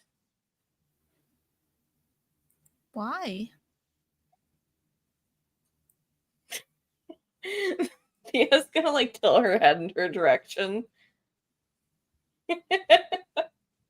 Yeah, I really don't know how to address this like weird thing that you have with Darian. It's like you hate him, but I don't know why. I don't hate him. I have seen his soul, and I wish to put it back. There are some things that cannot be unseen. Thea, I've never asked you this. Just because it's like rude to ask. What the hell does that even mean? If you don't know what it means, then it's not your time to understand. Oh, she'll understand We're best tonight. friends. We're best friends. We're best friends. We're best friends. Okay. Okay, thanks, Thea. Thank you for another enlightening conversation. I'm gonna have so much fun with you tonight, my friend Thea. Holly, you step out from Thea's area to go do whatever the fuck you're doing and come face to face with a very large duck-billed Billy in a I'm gonna say this, and it's oh god, in a fursuit, essentially. Not the kind of fursuit that you're used to, but like a furry onesie. A mascot? Yeah, kinda, yeah. No, it's more like a onesie. It's not as like bulky. Oh, okay. So it's not bulky or anything. It's just like a. All right. Yeah. Oh, She- Billy. Hey, Hi. you scared me a bit there.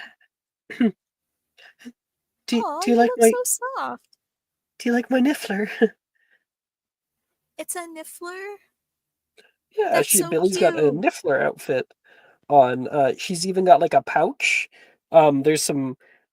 She's got like a kind of rotund belly, and there's a pouch, and she's got plastic but like gold chains and like pocket watches coming out the front, and she's got on like a duckbill mask and stuff, and she's got little webbing things that she puts on her fingers, and she's got flat foot like shoes. I even got a tail, she says. Shows like the flat. Actually, I think they have kind of like a snubbed tail, if I'm not mistaken. I think so. Hmm. Oh, that's adorable. I'd be careful with those laurels. Might just take them from you. Oh, that's right. Because Nifflers, they like shiny things.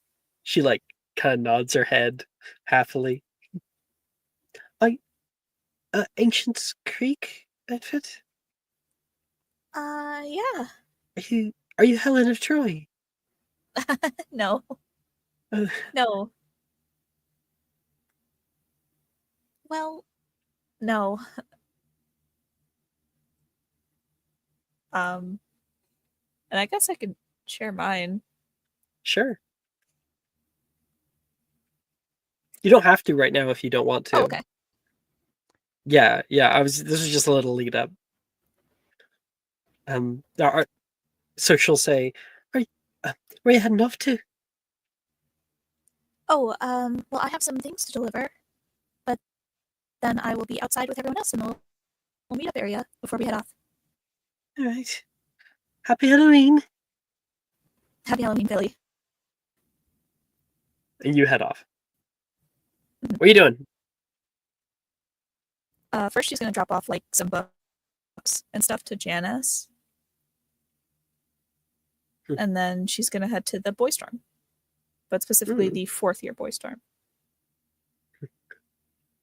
Janice is in a bad mood. Took you long enough, she says, taking the books back. Sorry. I wanted to return them tonight. Then we cut over to the. You gonna be all right? Okay, Okay. sorry. No. We I don't know what you want to focus on or not. So No, that's fine. No, it's okay. Okay. So you, after the talking with her, you head up to the boys' dorm, and you walk up the stairs because you're able to do that because of sexism. And on the other side of your year's door, you can hear Lance and Silas and Reese and Brett all talking and stuff. Do you go to that door or to the next one?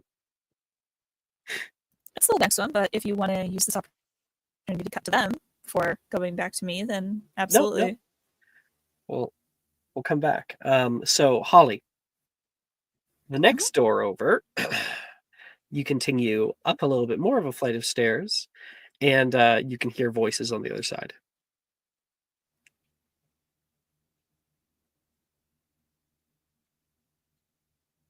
She'll knock on the door. You knock first. She has like a little basket in her arm. You knock first, and you don't like hear the voices really quiet down. There's like music also going on inside. And nobody comes to the door right away. Do you want to knock again? She'll knock again. She doesn't want to like barge in. Like, what if they're indecent? You kind of like knock again, thinking bad thoughts. And the music like quiet. You hear that? Music quiets down. You can hear somebody walking over to the door.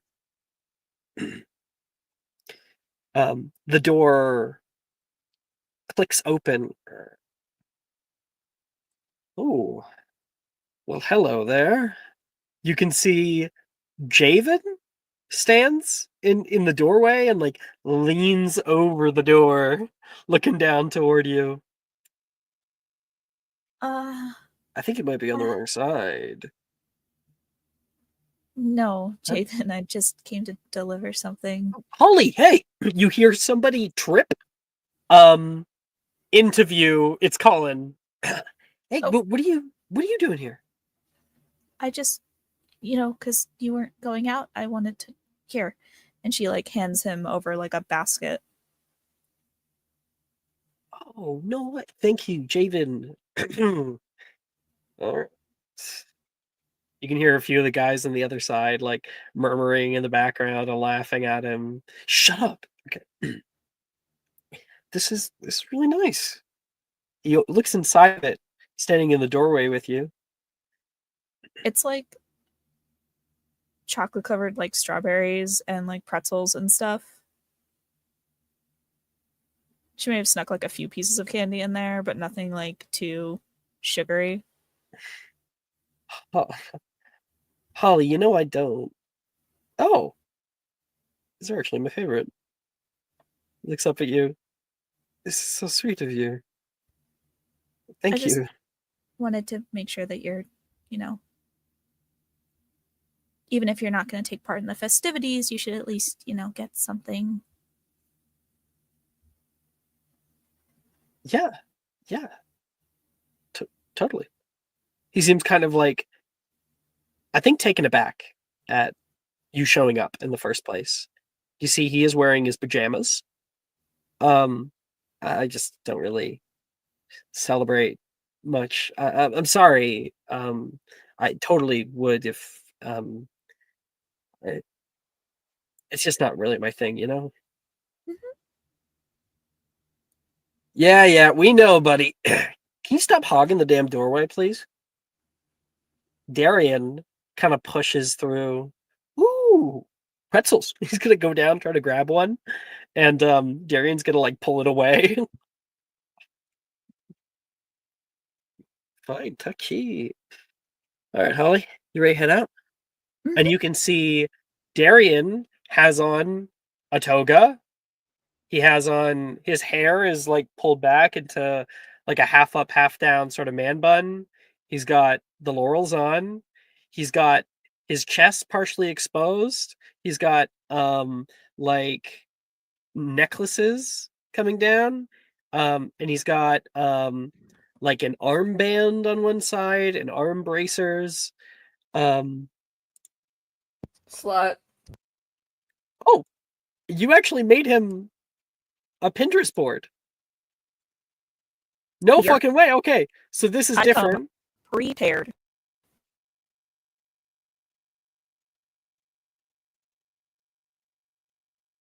One second.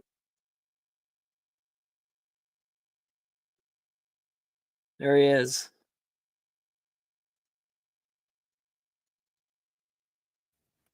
Yeet. And he kind of pushes past Colin in the hallway. Do we want to get yours really quick? Yeah, sure. While I'm here. And then we can swap over. Oh my gosh. Okay. Sorry, it's just really cute.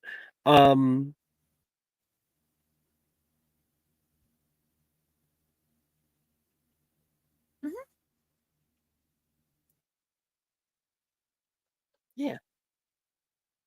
She did her thing. Accessorize. So, sorry, back to the scene. You ready to head out? Sweet, I'll grab my spear. He turns around Wait, you're taking a to go get spear? it. And he's like, wait, you two are going together? Well, yeah. You weren't able to you weren't able to nut up. What? You snooze, you lose, pal. I'm not losing anything. I'm not going anyway. So, well, great. You shouldn't have an issue if we're going on a date then. And he comes over and he will wrap an arm around you on one side, kind of partially leaning on you. Later, Colin. And we'll pull you down the stairs. But later, Ollie.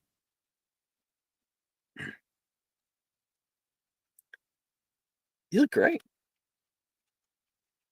Oh, thank you.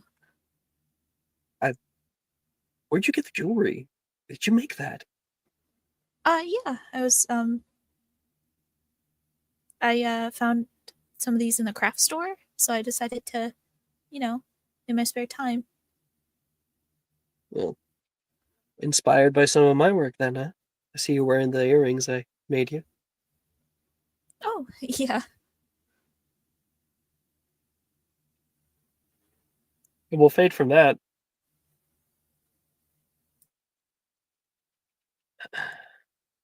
Starting to see what Thea's talking about. Slut. Not you, Holly. You're perfect. See, I knew what you were talking about, but it was so funny if someone thought that you were talking about Holly. This is why Slut. Darian is Thea's mortal enemy. I've told this to people who romance Daria, and I'm like, it is not a it is not a smooth romance. It never will be. Okay. Meanwhile, as we walk past the boys' dorm, we focus down upon Lance and Silas's room. Right now, there is a little there's like a little knock on Silas's bedpost. Silas, Brett says on the other side, can you help me to tighten the straps? I can't get them because they're on my back. Yeah, sure, I got you. You push through the curtain, and he turns around toward you. See some kind of like big square thing on his head, on the full front of his body, and you can see these two straps like a backpack but in reverse, and you pull on them. Oh, thank you. He kind of turns around, Cool. and you see him face, and he has a large portrait that is attached to him with a hole cut out, and he has painted his face and painted the portrait, and he looks like a moving picture. Oh, that's awesome, man. Thanks. It took me like a whole week. Well, that's awesome though, man. Like seriously, like I'll be real with you. I really could not have come up with anything. Honestly, I'm just using the opportunity to take care of business. You know, maybe next year. You're not going to Halloween? That's No, not gonna fly, man. Reese is like, I no. If I have to go to Halloween, we all have to go to Halloween. He's yelling back. I don't have I I don't have anything. I mean, what am I gonna rip off my sheet, cut 2 holes in it, and that's it? Well, Reese is like, Okay. I've got another. I actually have an outfit. Believe it or not. See, I bought this, and then Thea invited me to go with her, and so now I've got a different outfit, and this one. Well, if you want it, you can have it. And Reese comes over from the other side, has a little package and plops it down on your bed. It's black. Just consider it. It's gonna be a fun night. Deserve to have fun, he says, and he returns back to his area. Thanks, Reese.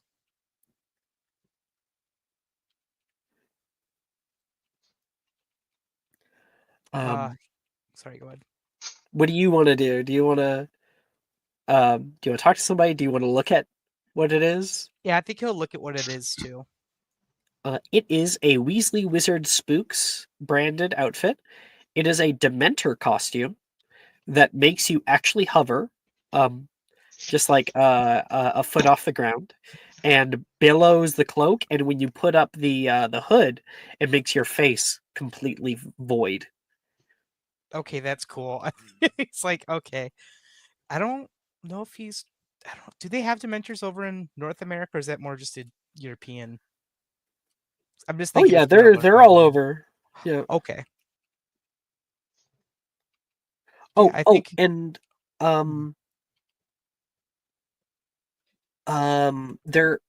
there's something I kind of forgot, so I have to do it right now.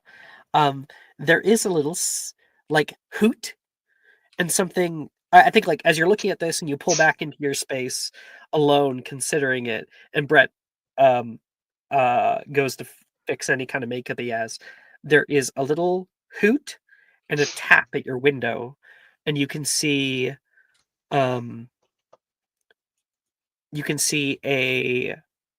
owl on the other side. Now this is not your owl. It's kind of a white speckled owl. I don't know whose this is, but and he kind of just opens it up and he's like, I guess I may as well see what it is. Inside a letter. You look at its face, it says Veronica.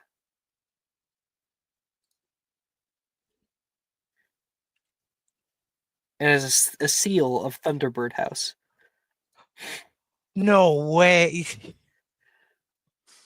I think he'd tear into it. Hey, Feathers. You read. I really hope this owl manages to flop its way across the Atlantic, because I am losing my mind trying to navigate all this wizard stuff on my own. First of all, how dare you? I'm kidding, mostly. But seriously, I was kind of hoping you'd send me a bird, or at least a letter to confirm that you hadn't been devoured by English nobles like a mummy. Though knowing you, you're probably fine. It's just me being me. You know how I overthink. This castle feels so empty since you left. I can't seem to find my footing anywhere. And the adventure? Totally fizzled out. It's just me and Theo holding down the fort now. Don't get me wrong. They're great in their own way, but they're about 4 quarters short of $1, if you get my drift. Hard to get anything done when they're distracted by every shiny object in sight. I'm trying to make the best of it, but it's just not the same without you. Maybe I should give transferring a try too, huh? Do you imagine me breaking the news to my parents that I'm heading to England next year? I have no idea how that would even work. But honestly, if I get desperate enough to drag Lee or, heaven forbid, Minji into the forest for a grand adventure, I might as well just book the next flight. Lots of ruins in England. So it wouldn't be too bad, right? You know how much I love archaeology. Anyway, Silas, I really hope you're doing okay. Like, truly okay. I know I've been venting, but I just want you to settle in, relax, and maybe, gasp, make friends. Hopefully you can finally do well in a class without some crazy girl dragging you into every wild scheme, getting us in trouble, and wrecking our sleep and study schedules chasing after dead mysteries. Then again, when I put it like that, doesn't it make me sound like the sweetest friend ever? I think so. But honestly, take care of yourself. Get out of that stuffy castle. Have fun. And while you're at it, send me a damn bird, would you? Thunder and lightning, Veronica. On the other side, P.S. Seriously, though, ask around. Are they looking for transfers? Love to climb old buildings and maybe find a bog body or two. That I think was something. I think he generally needed it. Like, there's this. If there's anybody around that kind of sees Silas, you see, like, there's like this like weight that was on his shoulders finally like drops. Mm-hmm. But yeah, he's gonna take it and he's gonna like, okay, I have 3 things I have to go do now. Because he never got the chance to get if I remember right, the beginning, he never got a chance to go get an owl or anything. So, well, the school has owls. I didn't know that.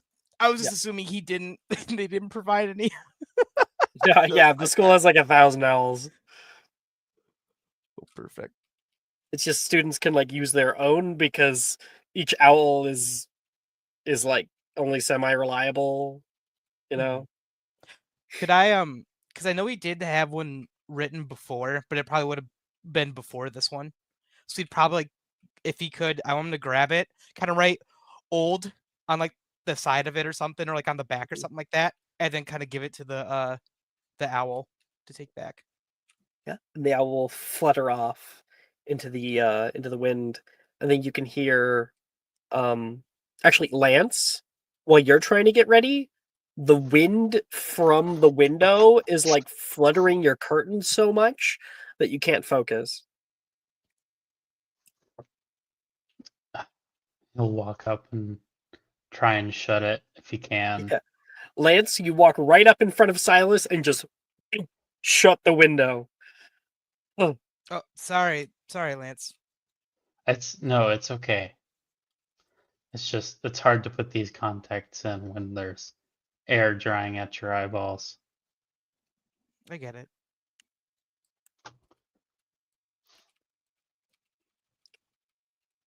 Do you want to reveal what you're looking like? Lance? Yeah. Yeah. I understand if you Sure. don't have a Pinterest board, but oh, you do! I got one. One of us. One of Of us. course I am.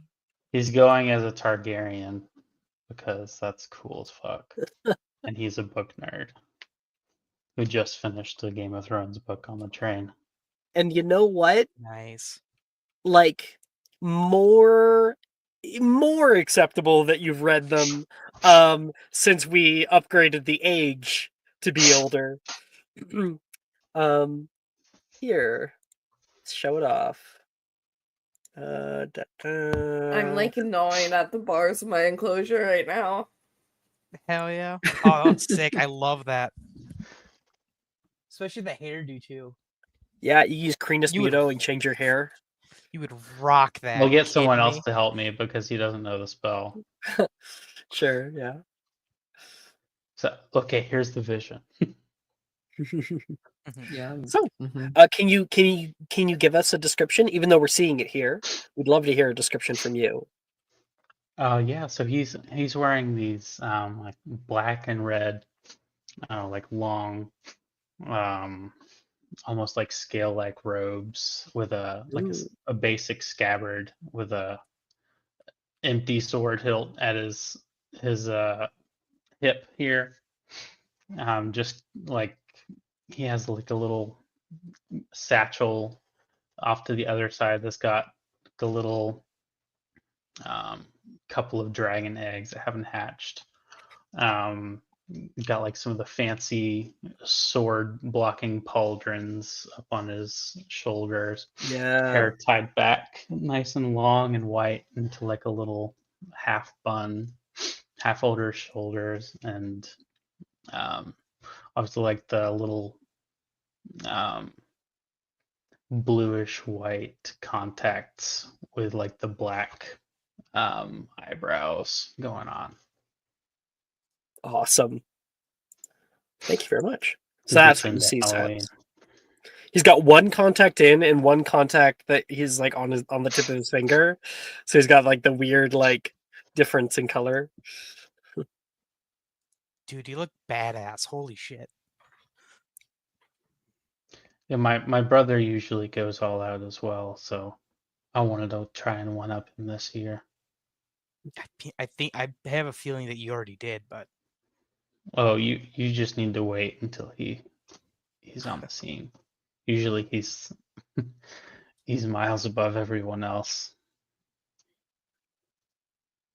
He actually doesn't he doesn't use any spells for anything. He only pays for things, so he keeps them for a while. I feel that. I had a couple ideas, but I feel like they wouldn't be very many people would understand them. Oh, like going as a Over house here. elf. No. Like I was gonna my dad told me about this this guy. What was his name? Hey, was it Eminem. Yeah, he's like very big over there. And I was gonna go with him, but that required me to shave my head and yeah. A real Slim Shady. The real Slim Shady indeed. Like, And he's then like gonna- Reese is like, dude, if you have an issue with shaving your head, he's like calling from the other side of the room. You can ask Brad. Look what he did to Lance's hair. Yeah, I mean That's your hair permanent? will be back to normal. That's true. But I didn't have any of the clothes for it anyway. I mean, I would have. It would have been pretty interesting, though. I'll say that. Where would you even find a D12 chain at?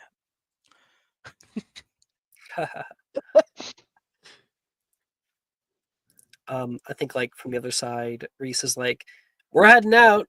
You guys coming?" Silas? Yeah, He kind of looks at you like, "Are you coming?" Or yeah. I'll put it on real quick. I gotta put this letter away. Hold on. I Brett's think like, "Hell yeah, man!" He says back. All right, let's go, Silas. yeah, I don't put it in Ravenclaw like boys safe out space. again. Yeah. One last thing.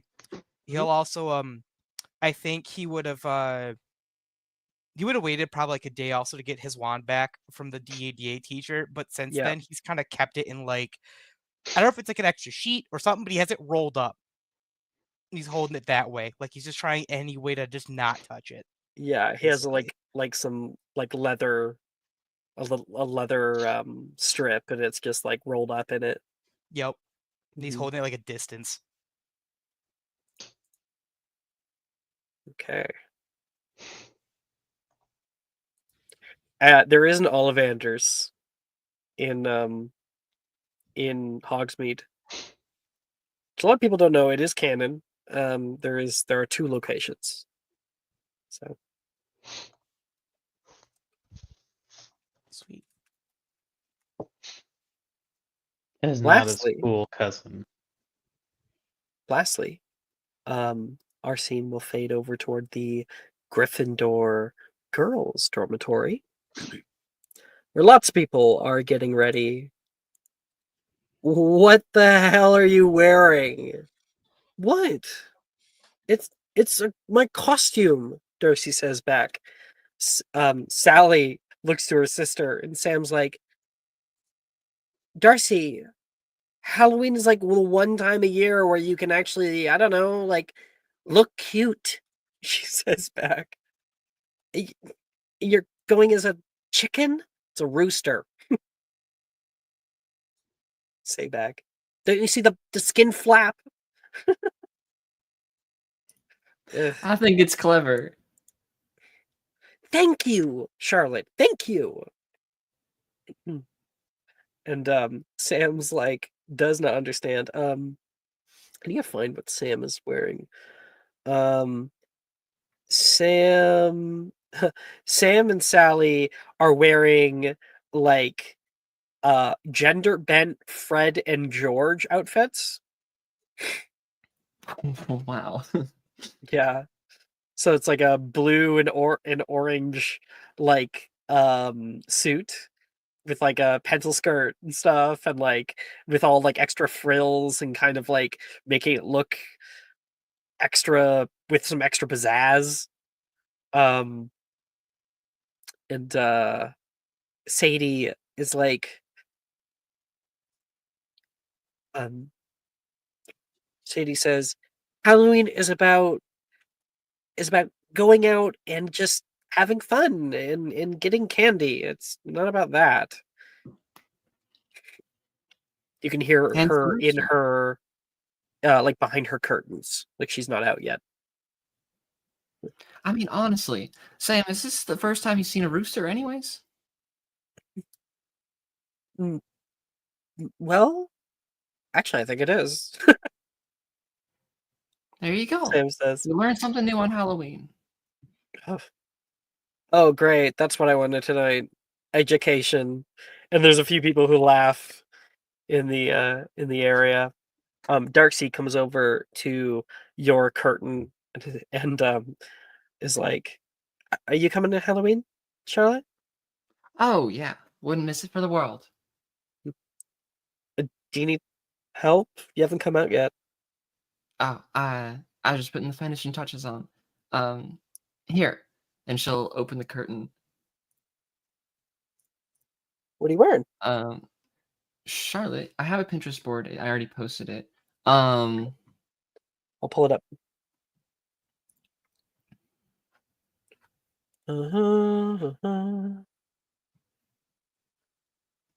Second.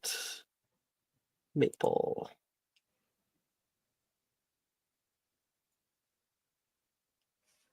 Oh. So Charlotte is wearing like a classic like blue plaid dress. Very literally Dorothy from Wizard of Oz. But she has changed out the red high heels for her cowboy boots changed to red. And of course the same hat she's been wearing all year. Darcy looks at you and with a look of recognition. There's no place like home. You know, I figured Texas is close enough to Kansas where it makes sense. Darcy looks at you and says, I think you might be missing something though. Oh, I know. She's gonna go over and grab her wand from her bed and then walk to like one of your pillows and cast Ververto. And you watch it transform and change shape to be a small brown dog plushie. That's perfect. It's adorable. She'll I can grab get it. you a basket too. I'm sure I could find something that I could transform to it. Oh, that's okay. I got one right here. There. Picks it up, hands it to you. I'll put the dog plushie in the basket. Now Although it's all set. I don't recall Dorothy wearing a cowboy hat though. She's gonna come over and she's gonna take the cowboy hat off of you and put it on herself. Well, I feel like a rooster wearing a cowboy hat's a little more silly, no? Now see here. She'll roll her eyes. Oh, Darcy. My costume back. makes more sense Come on. once you see Logan's. So we're matching. Come on. Give it back. No, I think it suits me. She like takes a few steps back toward her, like, toward her bed. You want to play this game? Hmm? I'm the one with the wand in her hands, so I bet I'm faster than you in these boots than you are in those big old feet. oh yeah? Try me. Mhm. And then the scene cuts to a sudden and very like dramatic The Good, the Bad, and the Ugly.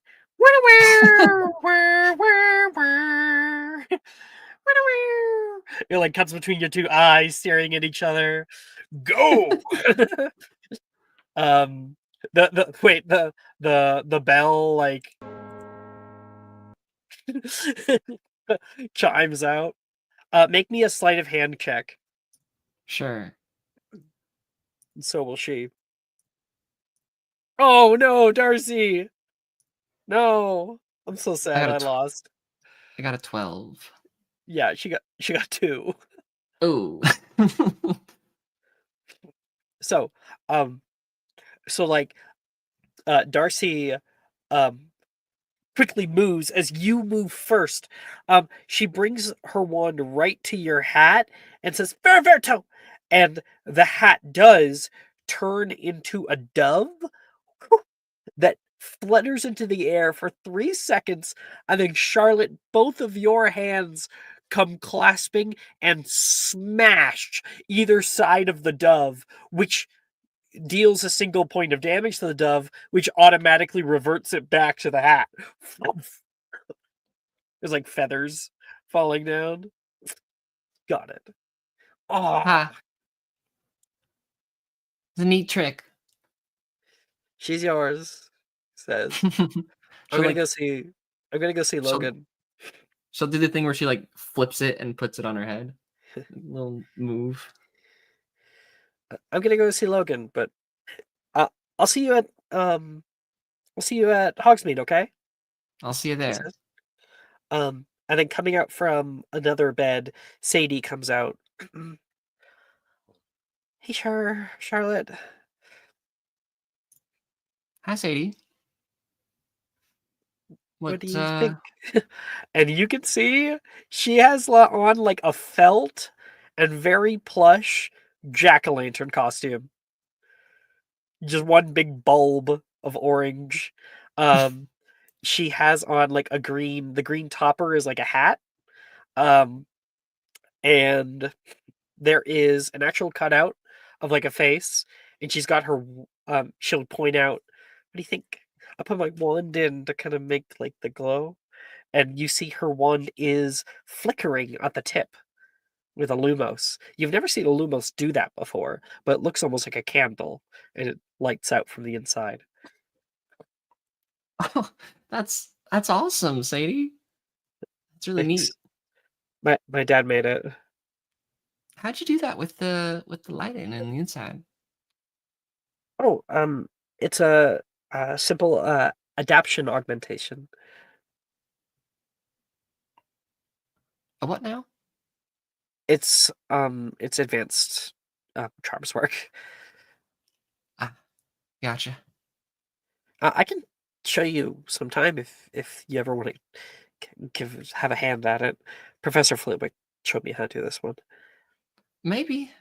You know, that stuff's a little too high for my head to get, but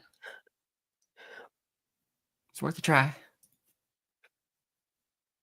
And like Sam and Sally are yelling, "We're heading down now." Okay, I'll see you down there. Sadie yells back. Well, let's hit the road. Yeah, sure. You and me? Mm-hmm. Sounds good to me. All right. Follow the yellow brick road. Off we go to see the wizard.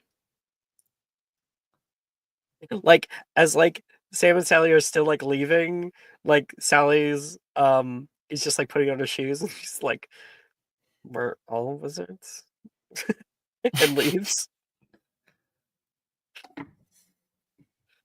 And that's where we'll end tonight's episode. Wow, Halloween! Yay. Thank you all for playing. Thank you guys for watching. And we will see you guys next time. Bye bye. Bye-bye!